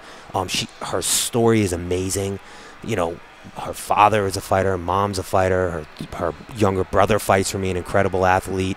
Her 2 siblings, you should watch them on the pads. They're like 8 and 7, and they're incredible. Oh, there's going to be a history then. I'm telling you. So, I mean, it's a fighting family. And then he's a fighter. And he's a fighter. Yeah. Imagine so the don't mess with thoroughbreds they're going to bring. Nobody should have a Lee football family. team. Yeah. But you might want to elaborate on that. Yeah, I mean, in the beginning when I started fighting and just the style, it's very exciting to watch. And there's I know I got some comparisons because of the armbar and like, oh, she's like, you know, the next Ronda Rousey. And I take it as a compliment just because of how much she's done for the sport and how she pioneered women's MMA. And so in that perspective, you know, I wanted to do that. To help promote and push women's MMA in Asia, in that side of the world, and there's been a lot more up-and-coming female fighters coming out of there now. So I'm happy that I can push forward with that and continue to kind of pave the way over there. As a promotion, you guys are always trying to change things up and freshen things up, and we love that. And one thing that you've done, the addition of Michael the Voice Chiavello, now having that voice tied to some of your highlights. Every time you guys have a great fight, I always think, man, when we come back and hear that, we hear that voice, and it makes us remember everything. Can you talk about what he's done for the organization? Yeah, I mean, he's a team player, number one. Great guy. His knowledge of the sport is tremendous, and really it couldn't have come at a better time because we got into the One Super Series. With our expansion of all martial arts, we introduced the One Championship ring, and we brought in world-class kickboxers and Muay Thai athletes from all over the world, and that's really Chiavello's base. He has a great understanding of that world, you know, coming from a background of K1 and some of the other things he was doing. And I think he also brings out the best in Mitch Chilson, who used to compete for One Championship and now is also a commentator with them. So they work really well together. And, you know, he's busy, he's committed, and I think he's done a lot for One Championship. Okay, I got a question for both of you. Favorite country to fight in and, I guess, do your job as Director of Public Relations? Is there a certain one that just stands out? Yeah, I mean, it's tied for me. Of course, Singapore, because, you know, that's kind of where I was based for so long. I have a really big following there. But I really love fighting in Thailand. In Bangkok, it's just the energy there and, you know, the environment, the people, so nice. I love fighting there. How about you, Lauren? Very good question. Tough to say because all the markets are awesome, but I would still have to lean towards the Philippines. I mean, 20,000 people in a stadium with the knowledge they have of martial arts is incredible. When will you be back to the Philippines? Philippines will be July 27th. Renzo Gracie is having that's where he's having that fight. Farewell fight. So that's big news. We have a Filipino competing for the title against Martin Nguyen as well. So it's a stacked card. It's going to be our 3rd event this year in the Philippines. We're doing 4 in total. Massive, man. We're the biggest thing on TV in terms of sports and entertainment in that entire country. So. Your organization comes up a lot when we talk about weight cutting.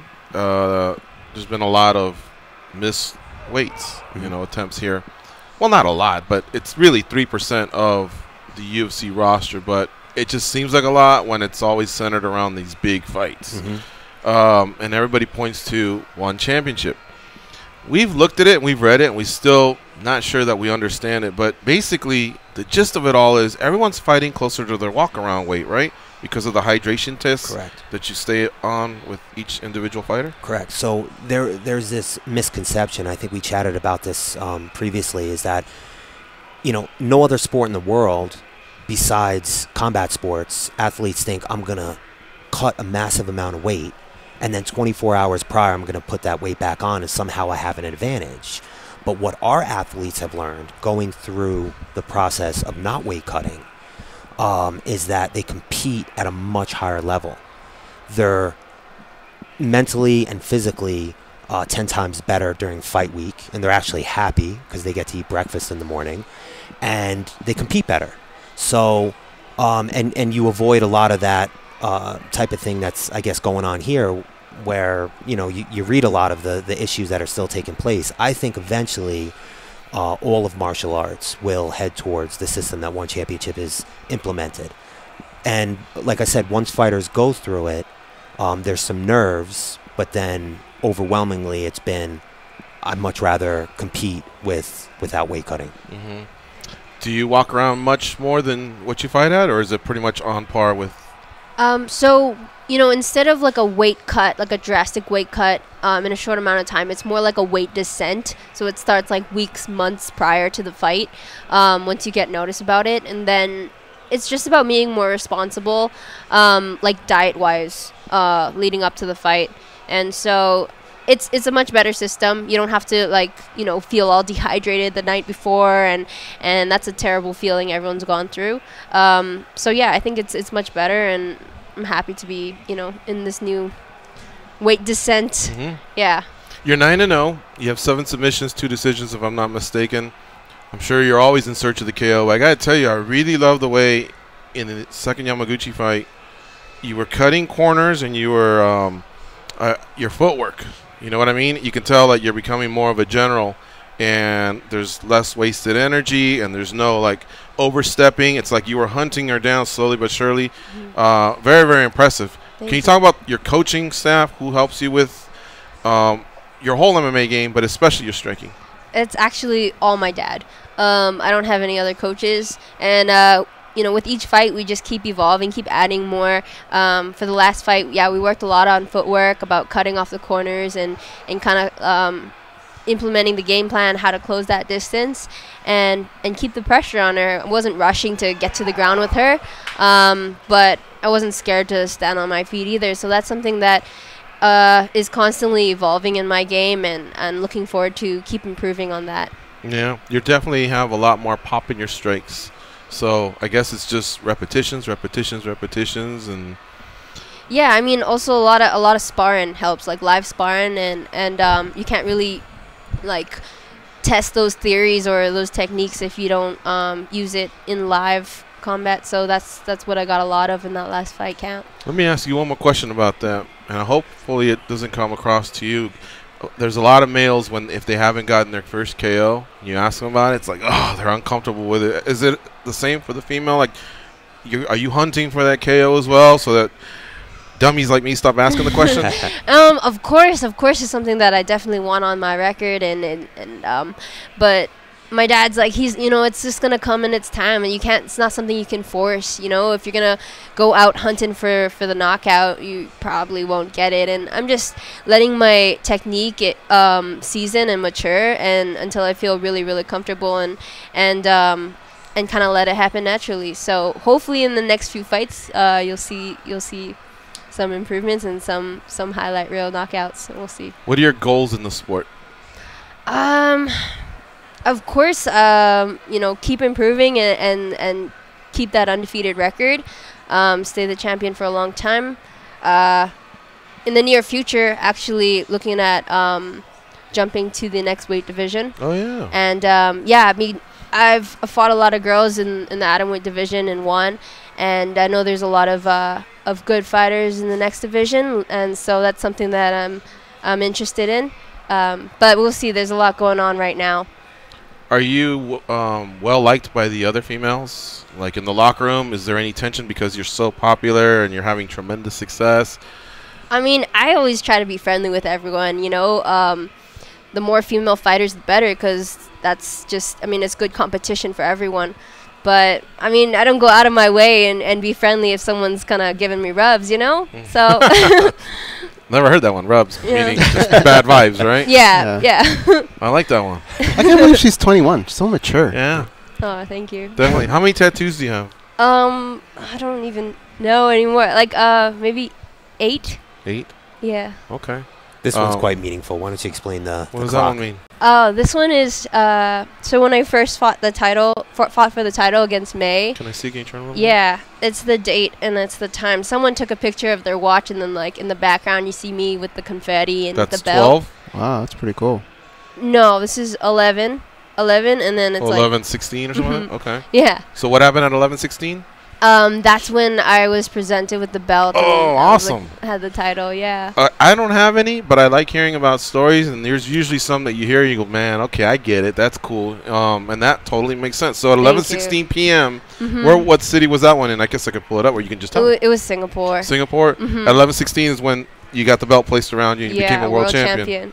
Very cool. Thank you. That's All right, cool. I like that. Yeah, speaking of time, what were you guys doing at 7 a.m.? Because my man here is Brazilian, and they had a game. Did you guys watch it? Yes, were you into we it? did. We did. We watched it in our hotel room. He was up, and yeah, we're so happy about that. Yeah.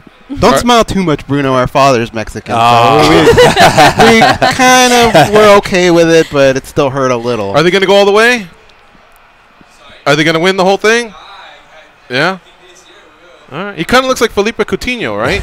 The soccer player? You know what I'm talking about or no? Nope. I think he's number 10, right? Coutinho? Yeah. So Brazil's got a player. He's good. His name's Felipe Coutinho, and he kind of looks like him. Bruno kind of looks like him. Nah, Yeah. I'm sure he's better looking. Well, I'm not doing that comparison, but She's trying to make up for forgetting that ring. Oh, you see that? You see She's that? playing the game. You got to be She careful. is, yeah. She knows what's up. Here, I'll show you real fast, and then you can either tell me I'm crazy or a little bit, right? The hair, maybe? The hair, yeah. The hair. All right. Well, listen, we have to wrap up. We want to thank you both for coming here. We have about 1 minute. Is there anything, Lauren, that you want to say that maybe we didn't cover on behalf of One Championship? Yeah, just make sure you download the One Championship app so you can get all the fights live from around the world. One Championship app. It's an incredible experience, so make sure you download it. Okay. And Angela, thanks for stopping by. Congratulations on your upcoming nuptials.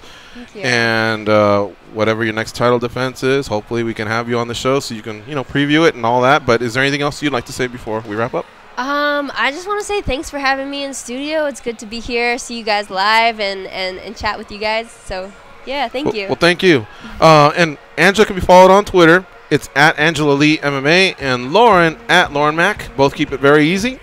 And they are here on behalf of One Championship. Lauren's the Director of Public Relations, and Angela Lee's their Atomweight champion. 3-time defending Atomweight champion.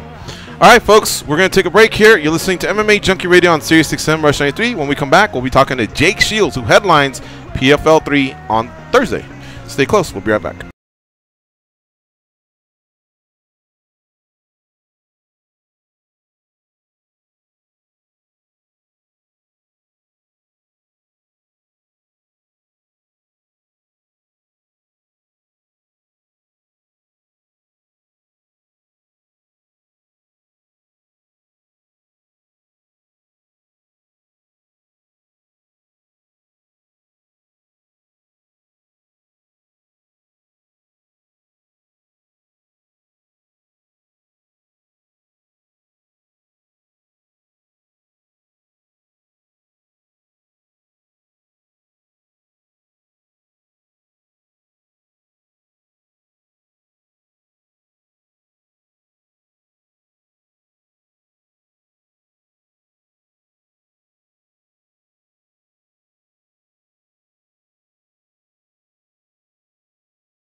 They pat down TSA agents because they don't know where those people have been, and because they can.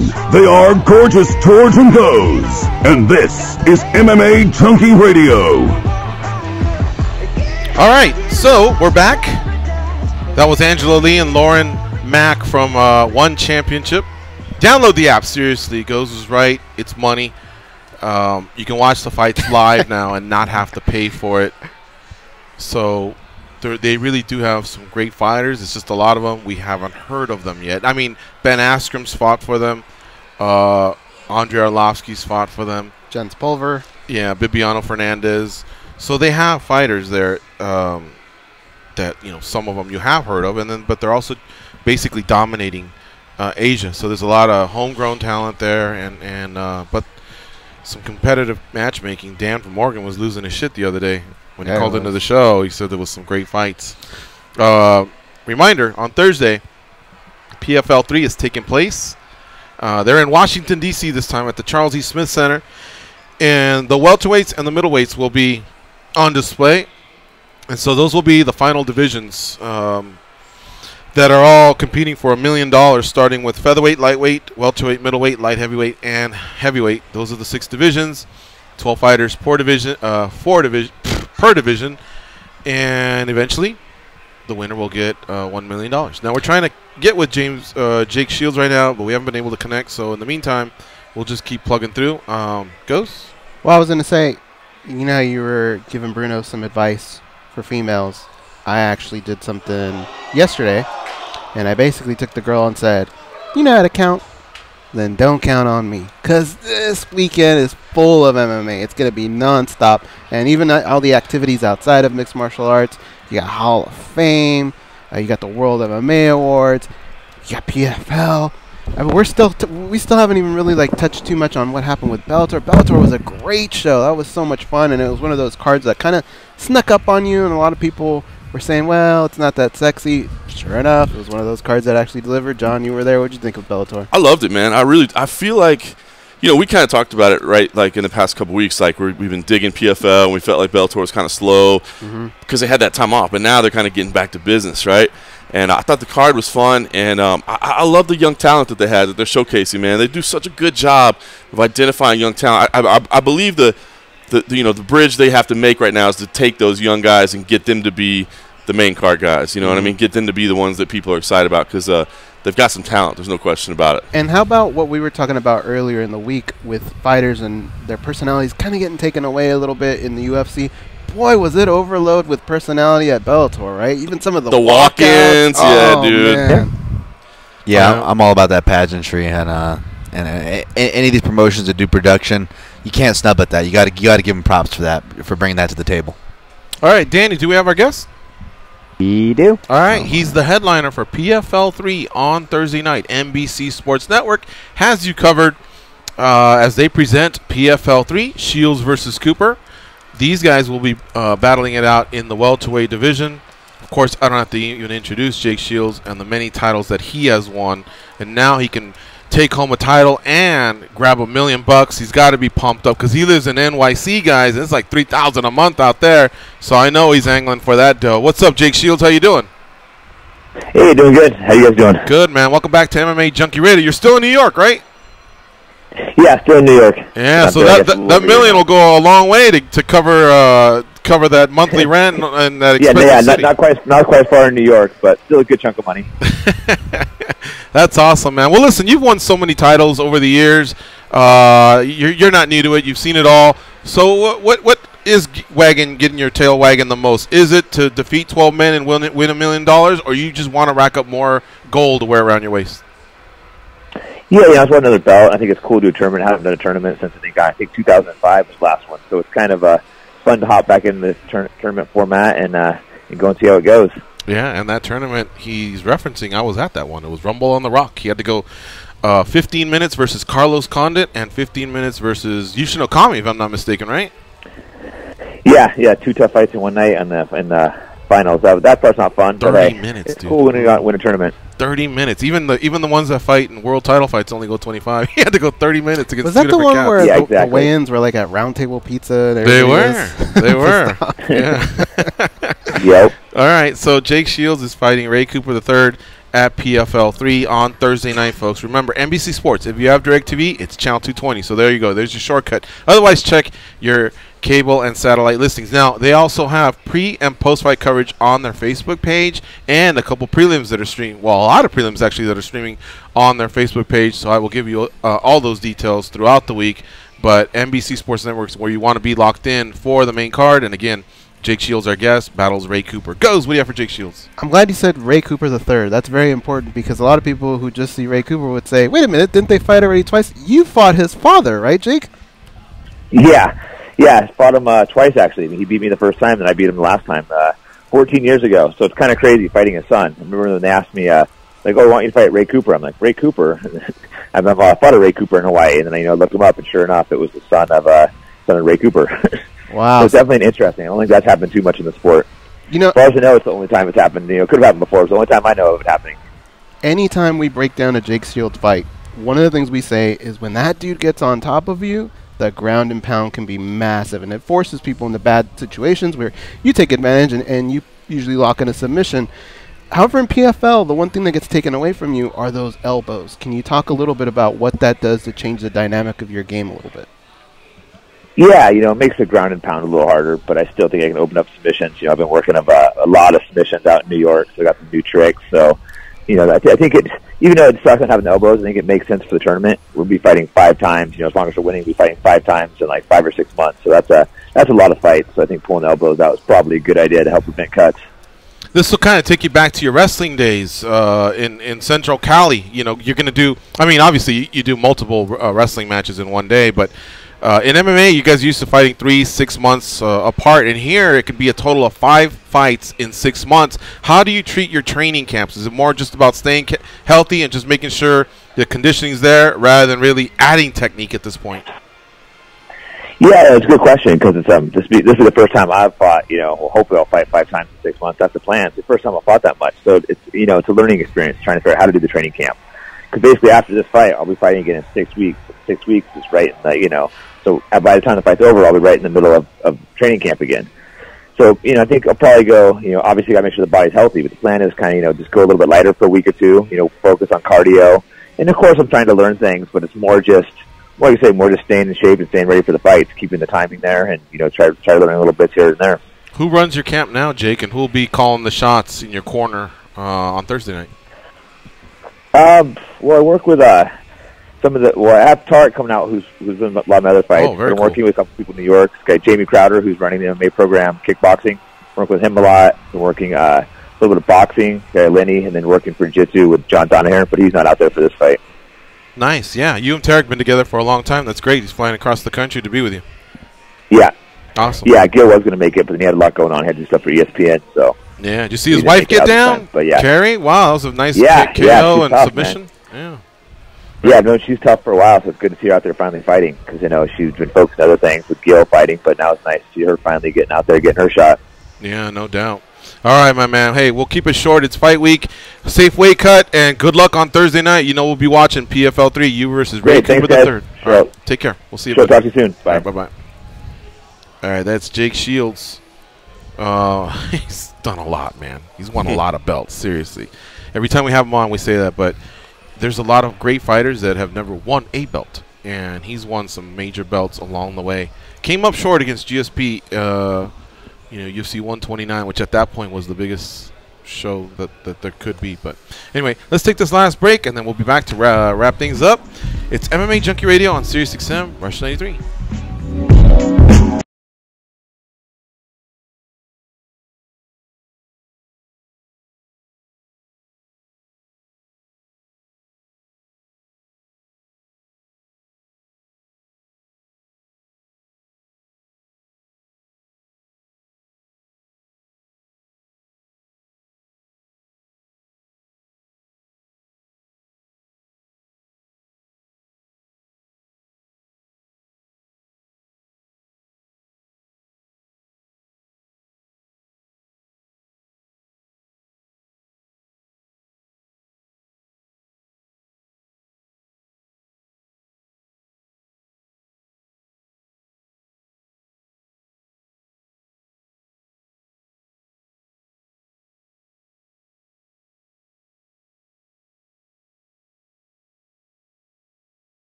Calm, compassion, common sense. These guys have none of that. You listen to them, so you're no better. I am awesome, though. They are Gorgeous George and Goes. All right, here we are. We're going to finish things up here. I am not a fan of you two right now.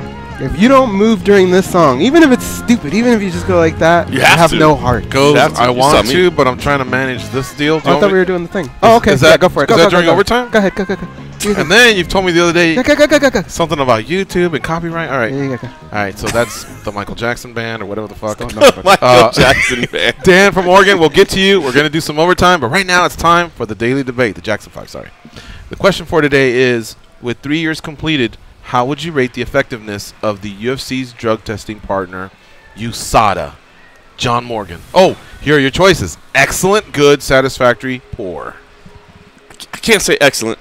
There's too many problems coming out. There's too many people that are voicing their displeasure, and I have issues with some of the things that they do, especially the transparency. I wish they would be a little bit more clear and upfront about everything. I wish they wouldn't necessarily publish people's names until they've gone through all the way and had a chance to prove guilty or innocent, so to speak. Because I think we're kind of charging them with guilt in the court of public opinion. But that said, I hear people calling to basically disband it or get rid of it. I think that's dangerous too. I think they are providing some betterment for the sport. So I would say good. I definitely don't say you could say excellent. Goes. Good. There's still some T's to cross, some I's to dot.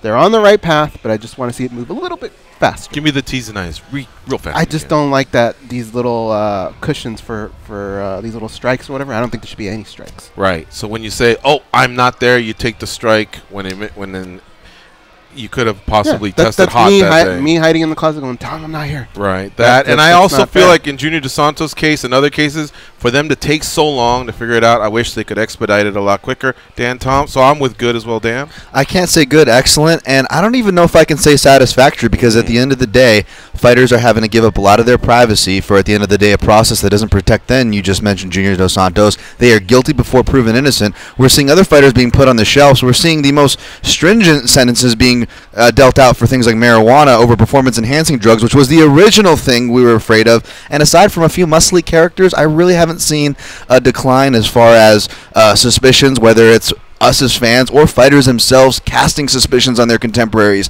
All these things still exist, except there's a lot more political red tape and a lot more penalties on the table.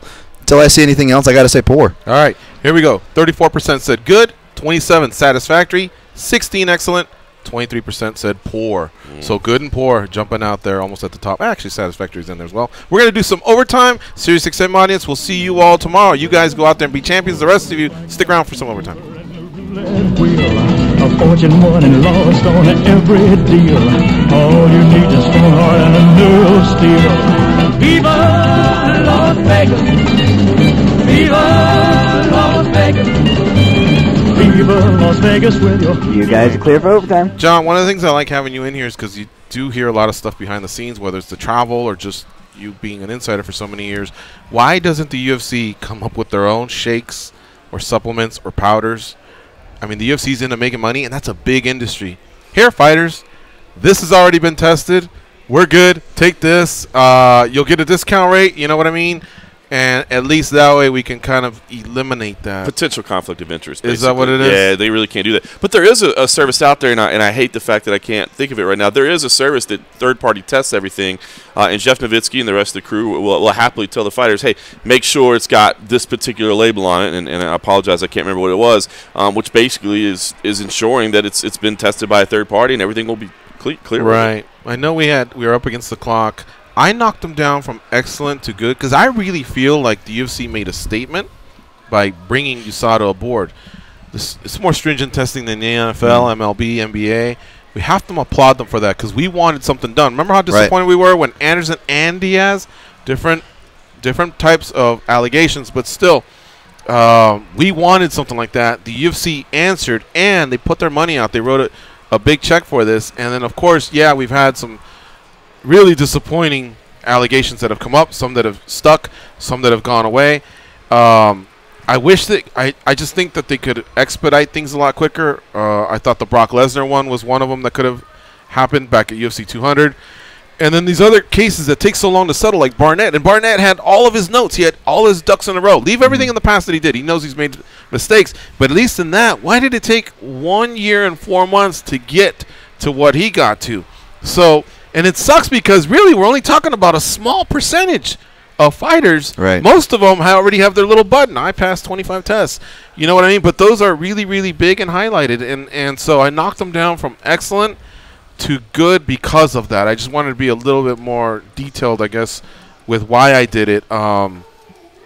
That's kind of where I reside. I think they could button up both of them if they just expedited things a little bit quicker. I liked hearing what you said, John. Maybe we wait a little bit until we have more details in before just throwing it out there. So-and-so, there's allegations. What's their tag? They've been flagged for potential anti-doping violation. You see that, man, and you might as well say so-and-so's on steroids, and it's up to them to get it. It's like the out of that headline hole. on page 1 of the newspaper, then the retraction on page 10. You know, Right. later you remember that first headline. So yeah, I wish they wouldn't put out the flagging right away. Wait till it's settled. You know what I mean? Wait till it's done. Be a little more clear about everything. You know, I hate the fact that it's difficult to deal with them sometimes. It's difficult to get information, you know. I don't have a problem with the process. I mean, people do it. I know, you know, Dan, you mentioned kind of the privacy, and I know filling out the whereabouts thing is kind of a pain in the ass, but I don't really have an issue with that, to be honest with you. I think that's just, hey, man, you want to work towards a clean sport, and I'm not saying you'll ever be 100% clean, but you want to work towards a sport that's as clean as possible. Yeah, you gotta do this, you know what I mean? Yeah, does it suck? Maybe they show up at 6 a.m.? Yeah, probably, but, you know, that's just part of the deal. But I think, you know, right, because if we knew that the window was noon to 6, we won't bother you after dinner and we won't bother you at breakfast, then guess what? There's a lot of drugs out there that are in and out.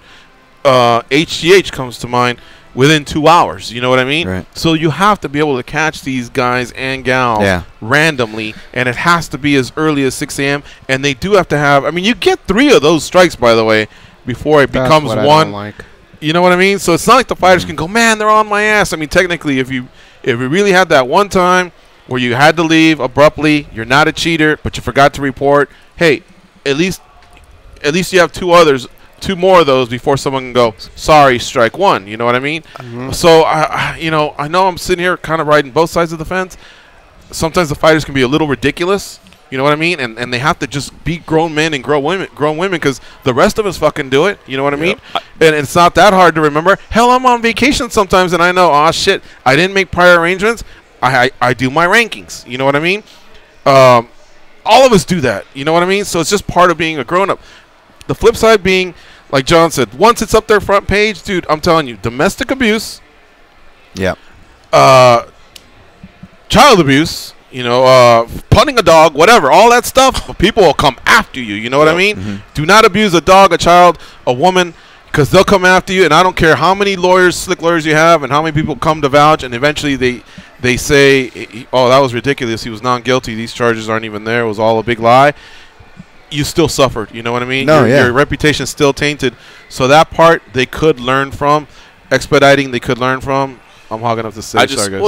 I think to me the main point is this: is that I hate seeing the fact that there seems to be this growing sentiment of like we need to get rid of USADA. Like, no, it is a good program and it needs tweaks. It needs to be done. But again, this is something that if there was a fighters union, they would be able to collectively bargain. They would be able to discuss and say, listen, this is what works best for us. You know, this is 8 a.m. Not how 6. we believe. Exactly. Yeah, exactly. They'd be able to say a little give and a take, and so I mean, again, I wish they could figure out some way to unionize or form an association or something like that and have a seat at the table. So to me, the USADA program is not perfect, but I do not think the answer is to abolish it. I think it's to tweak it and fix those things that we've identified as problematic. Yeah. No, I mean, I think you guys are. I don't think I can disagree with any of the points you guys said. I think their intentions to even the process is much of a pain in the butt it is. You really like even the HGH and other things you cited. There are reasons for that. They're not twiddling their mustache to make these fighters miserable. But I guess the reason why I went from I guess satisfactory to poor, I guess would say. And, you know, not to feel the hate, but I guess I have to ask this broad question because at the end of the day, we're getting hung up on these micro-arguments of, well, the legal process, well, what does it do to the fighters, well, what is it for the image of the sport, what were their intentions? But at the end of the day, do you guys feel any safer or unsafe watching these cards if you from now to let's rewind back to 2014, 2013, whether Rousey's still in her heyday, Silva's still doing his thing? do we really feel safer? And now think about fighters. Fighters you see on Fight Week every week, John, since then until now. Do they feel, and are they coming in a fight week? The steroid guys are gone. I feel so free now. Have we seen the difference? You're right. I don't feel any different, like just watching a fight. But to me, it's almost a preemptive thing. It's not fun to talk about, but somebody's going to die in the sport someday. It's going to happen. It's not a matter of if; it's a matter of when. And that's not fun to talk about, but it's a reality. And I do think that will be difficult for all of us to deal with, and of course, it'll make the sport scrutinized by the media. But I think it would be incredibly problematic if something happened and then we tested that other person because an athletic commission tested them or whatever, and they tested positive. I think that would be bad. I think that's a great point. I think legal, the government and that sort of thing would really take action at that point if they're like, wait a minute, you've just been allowing this, blood sport to run rampant and unregulated, and these people are just allowed to do what they want. So to me, that's it. Part of it is protection for when something like that does happen. At least we're saying, look, we've done every can to make sure this is at least a level playing field between clean athletes. Well, not only that, the commissions will test them. If USADA stops, the commissions will test them. Right. So we're back to, we could be losing main events or the results of a main event that gets turned into a no contest. So that still doesn't go away. Gold Japan. They just scored on Belgium. Holy cow. That's huge. Belgium's been wiping everybody off the map. So those tests are never going to go away. Those commissions are still going to test them. It's just not going to be as strict as USADA can be. So I felt like I've seen some fighters definitely not fight as well as they used to. I just can't assume that that's the reason. It could be age. It could be level of opposition. I don't know. You know what I mean? That's all something for us to assume. But I think it sent a message, and I think what needed to happen was we were going to clean up a generation. There's Angela Lee, who's just sitting here, probably doesn't even know about anything, the equivalent of TRT for women or whatever else. Right. You know what I mean? She probably doesn't even know that, man. We just needed to basically cycle off about a 10, 15-year window of males that grew up where in some countries it was legal to purchase and to use, or it wasn't. You weren't blackballed. You weren't made to feel like that was some sort of a cheat or anything because everyone else was doing it. And we're slowly growing out of that. You know what I mean? So I think we'll be all right, man. But in the end, I like it. And you know what? The cheating's never going to stop. That's for sure. It's just let's make it tougher. And we need something, like you guys said, we need something for many reasons other than just the obvious ones. It's a really good points I think brought up. Mixed martial arts has the benefit of seeing failures of some of the other sporting organizations. What steroids did to baseball, what CTE did to the NFL. Learn from that and get ahead of all that. The question is weight cutting now a bigger problem than steroids? You know what?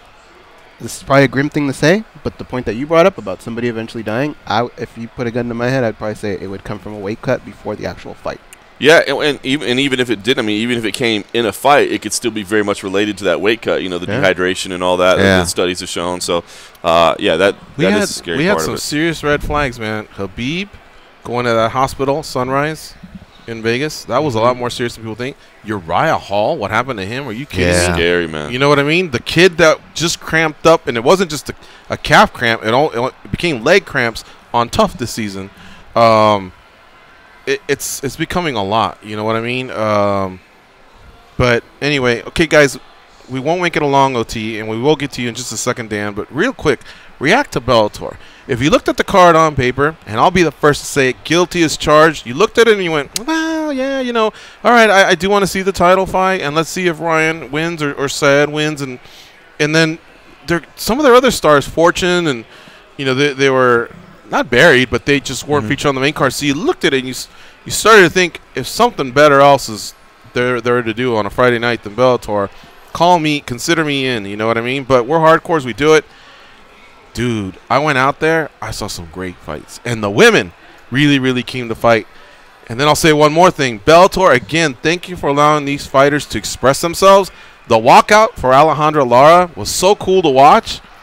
Just to see her come out and see I really thought that the main event, like everybody, it already had a good vibe, but the fans just went nuts, and they went nuts because these girls were allowed to come out and do their walkout, and then Elimele McFarland, she comes out, and she had another dancer with her as well. So it was really, really cool. By the time you had a fight, there was just an energy in the air. No, I dug it. I thought it was a really good show. I was happy to be there. First of all, I love Pechanga, man. That's a nice place, and the steakhouse there is on point. I highly recommend that.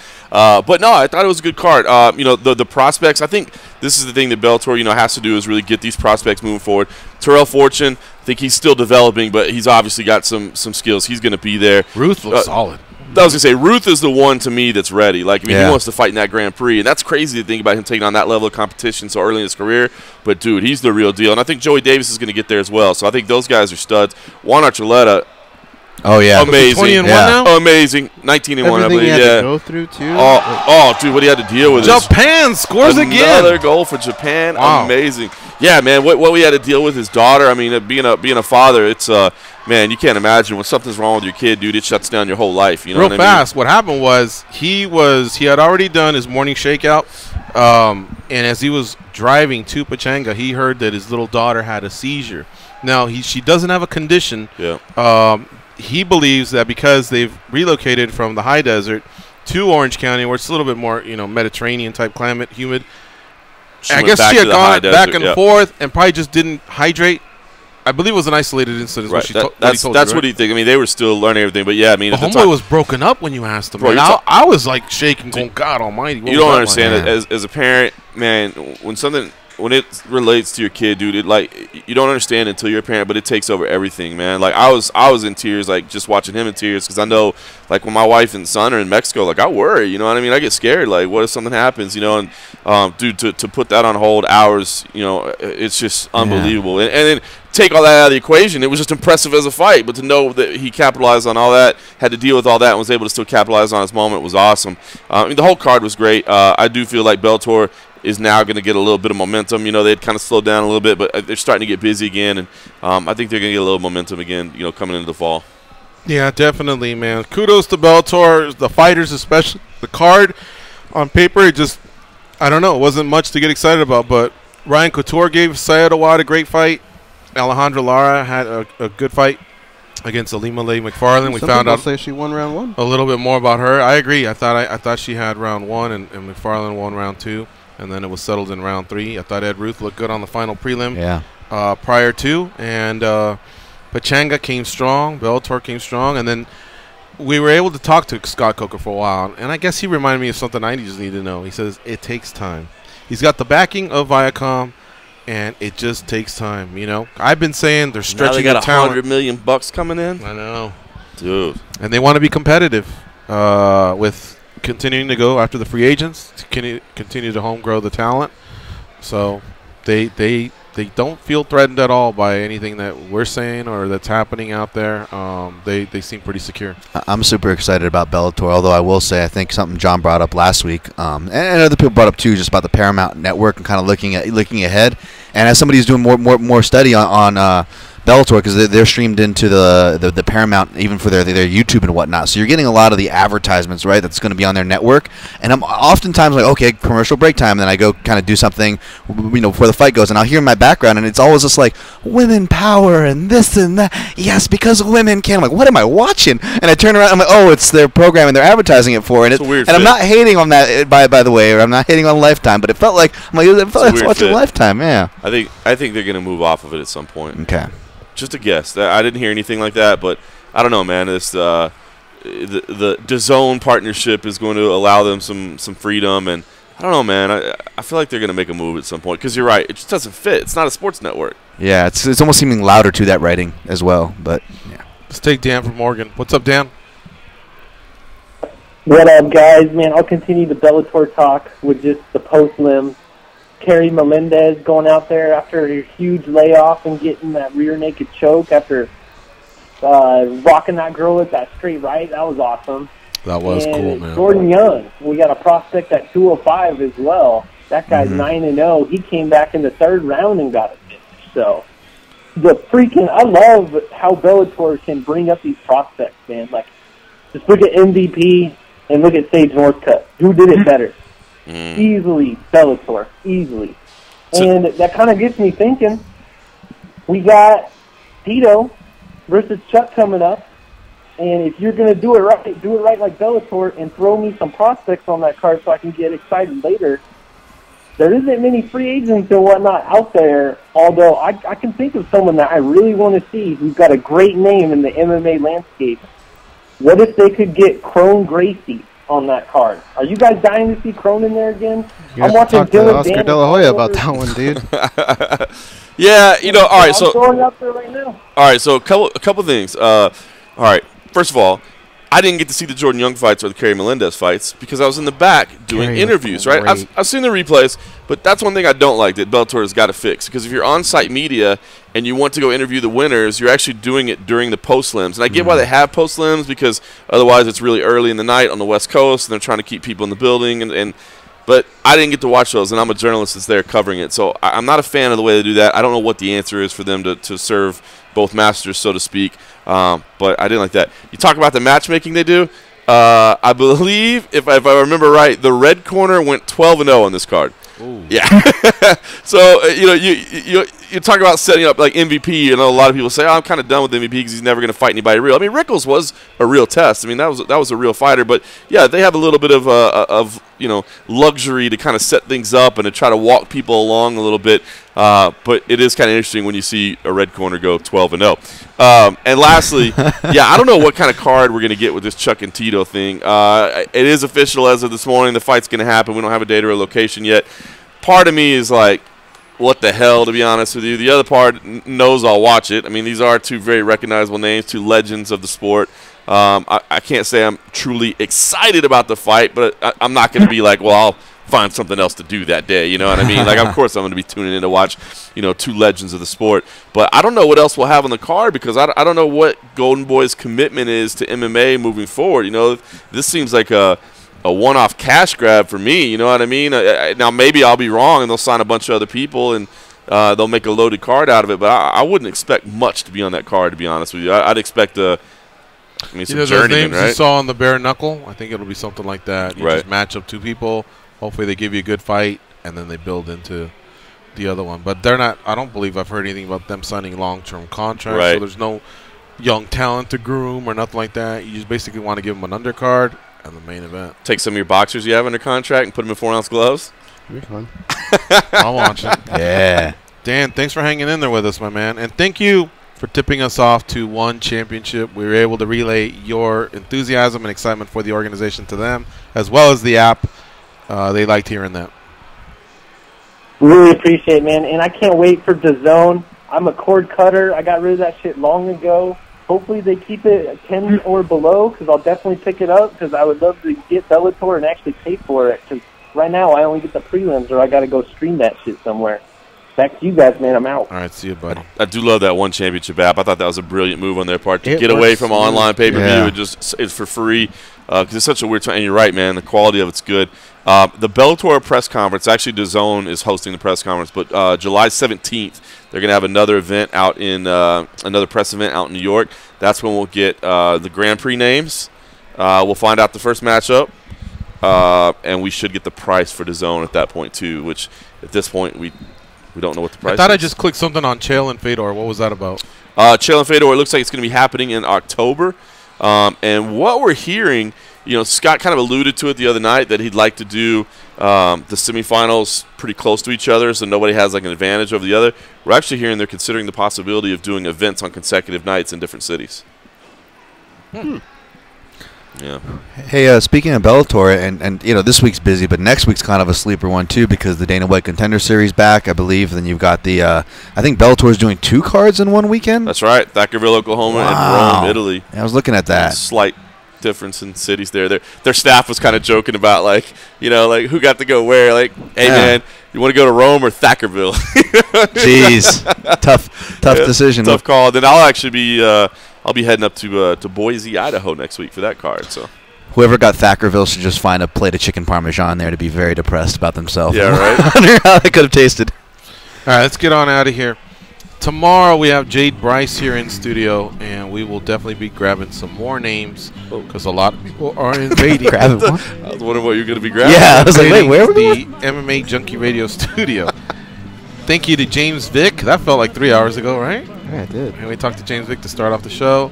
Leslie Smith, Lucas Middlebrook, Angela Lee, Lauren Mack, and Jake Shields. Also, later in the week, Dan Henderson will be in studio. That'll be cool. Never had him in studio. Art Davey will be in studio as well. Mike Jackson will be in studio as well. Sean Wheelock, he'll also be in studio. Got a few more names that have been approached and invited. Just a matter of hearing back from them. So should be a fun time. Like John said, if you want to know more about International Fight Week, there's a story on the front page that covers it all. It tells you what's happening day by day, where to attend, who's attending, who'll be there, things like that. So check that out. And, of course, keep it locked on MMA Junkie throughout the week. For info on International Fight Week, Tough 27 finale, UFC 226, PFL 3, everything that's going on, Hall of Fame, World MMA Awards. It's really, really huge week. The only question mark you have out there is who will be facing Brad Katona at the Tough 27 finale. That we'll find out, I guess, Wednesday night. Wednesday night, yeah. All right. So for John Morgan and Danny Elkers and Dan Tom and Goes, I'm George Garcia. We're out of here, and we'll see you all tomorrow. Until then, go out there and be a champion.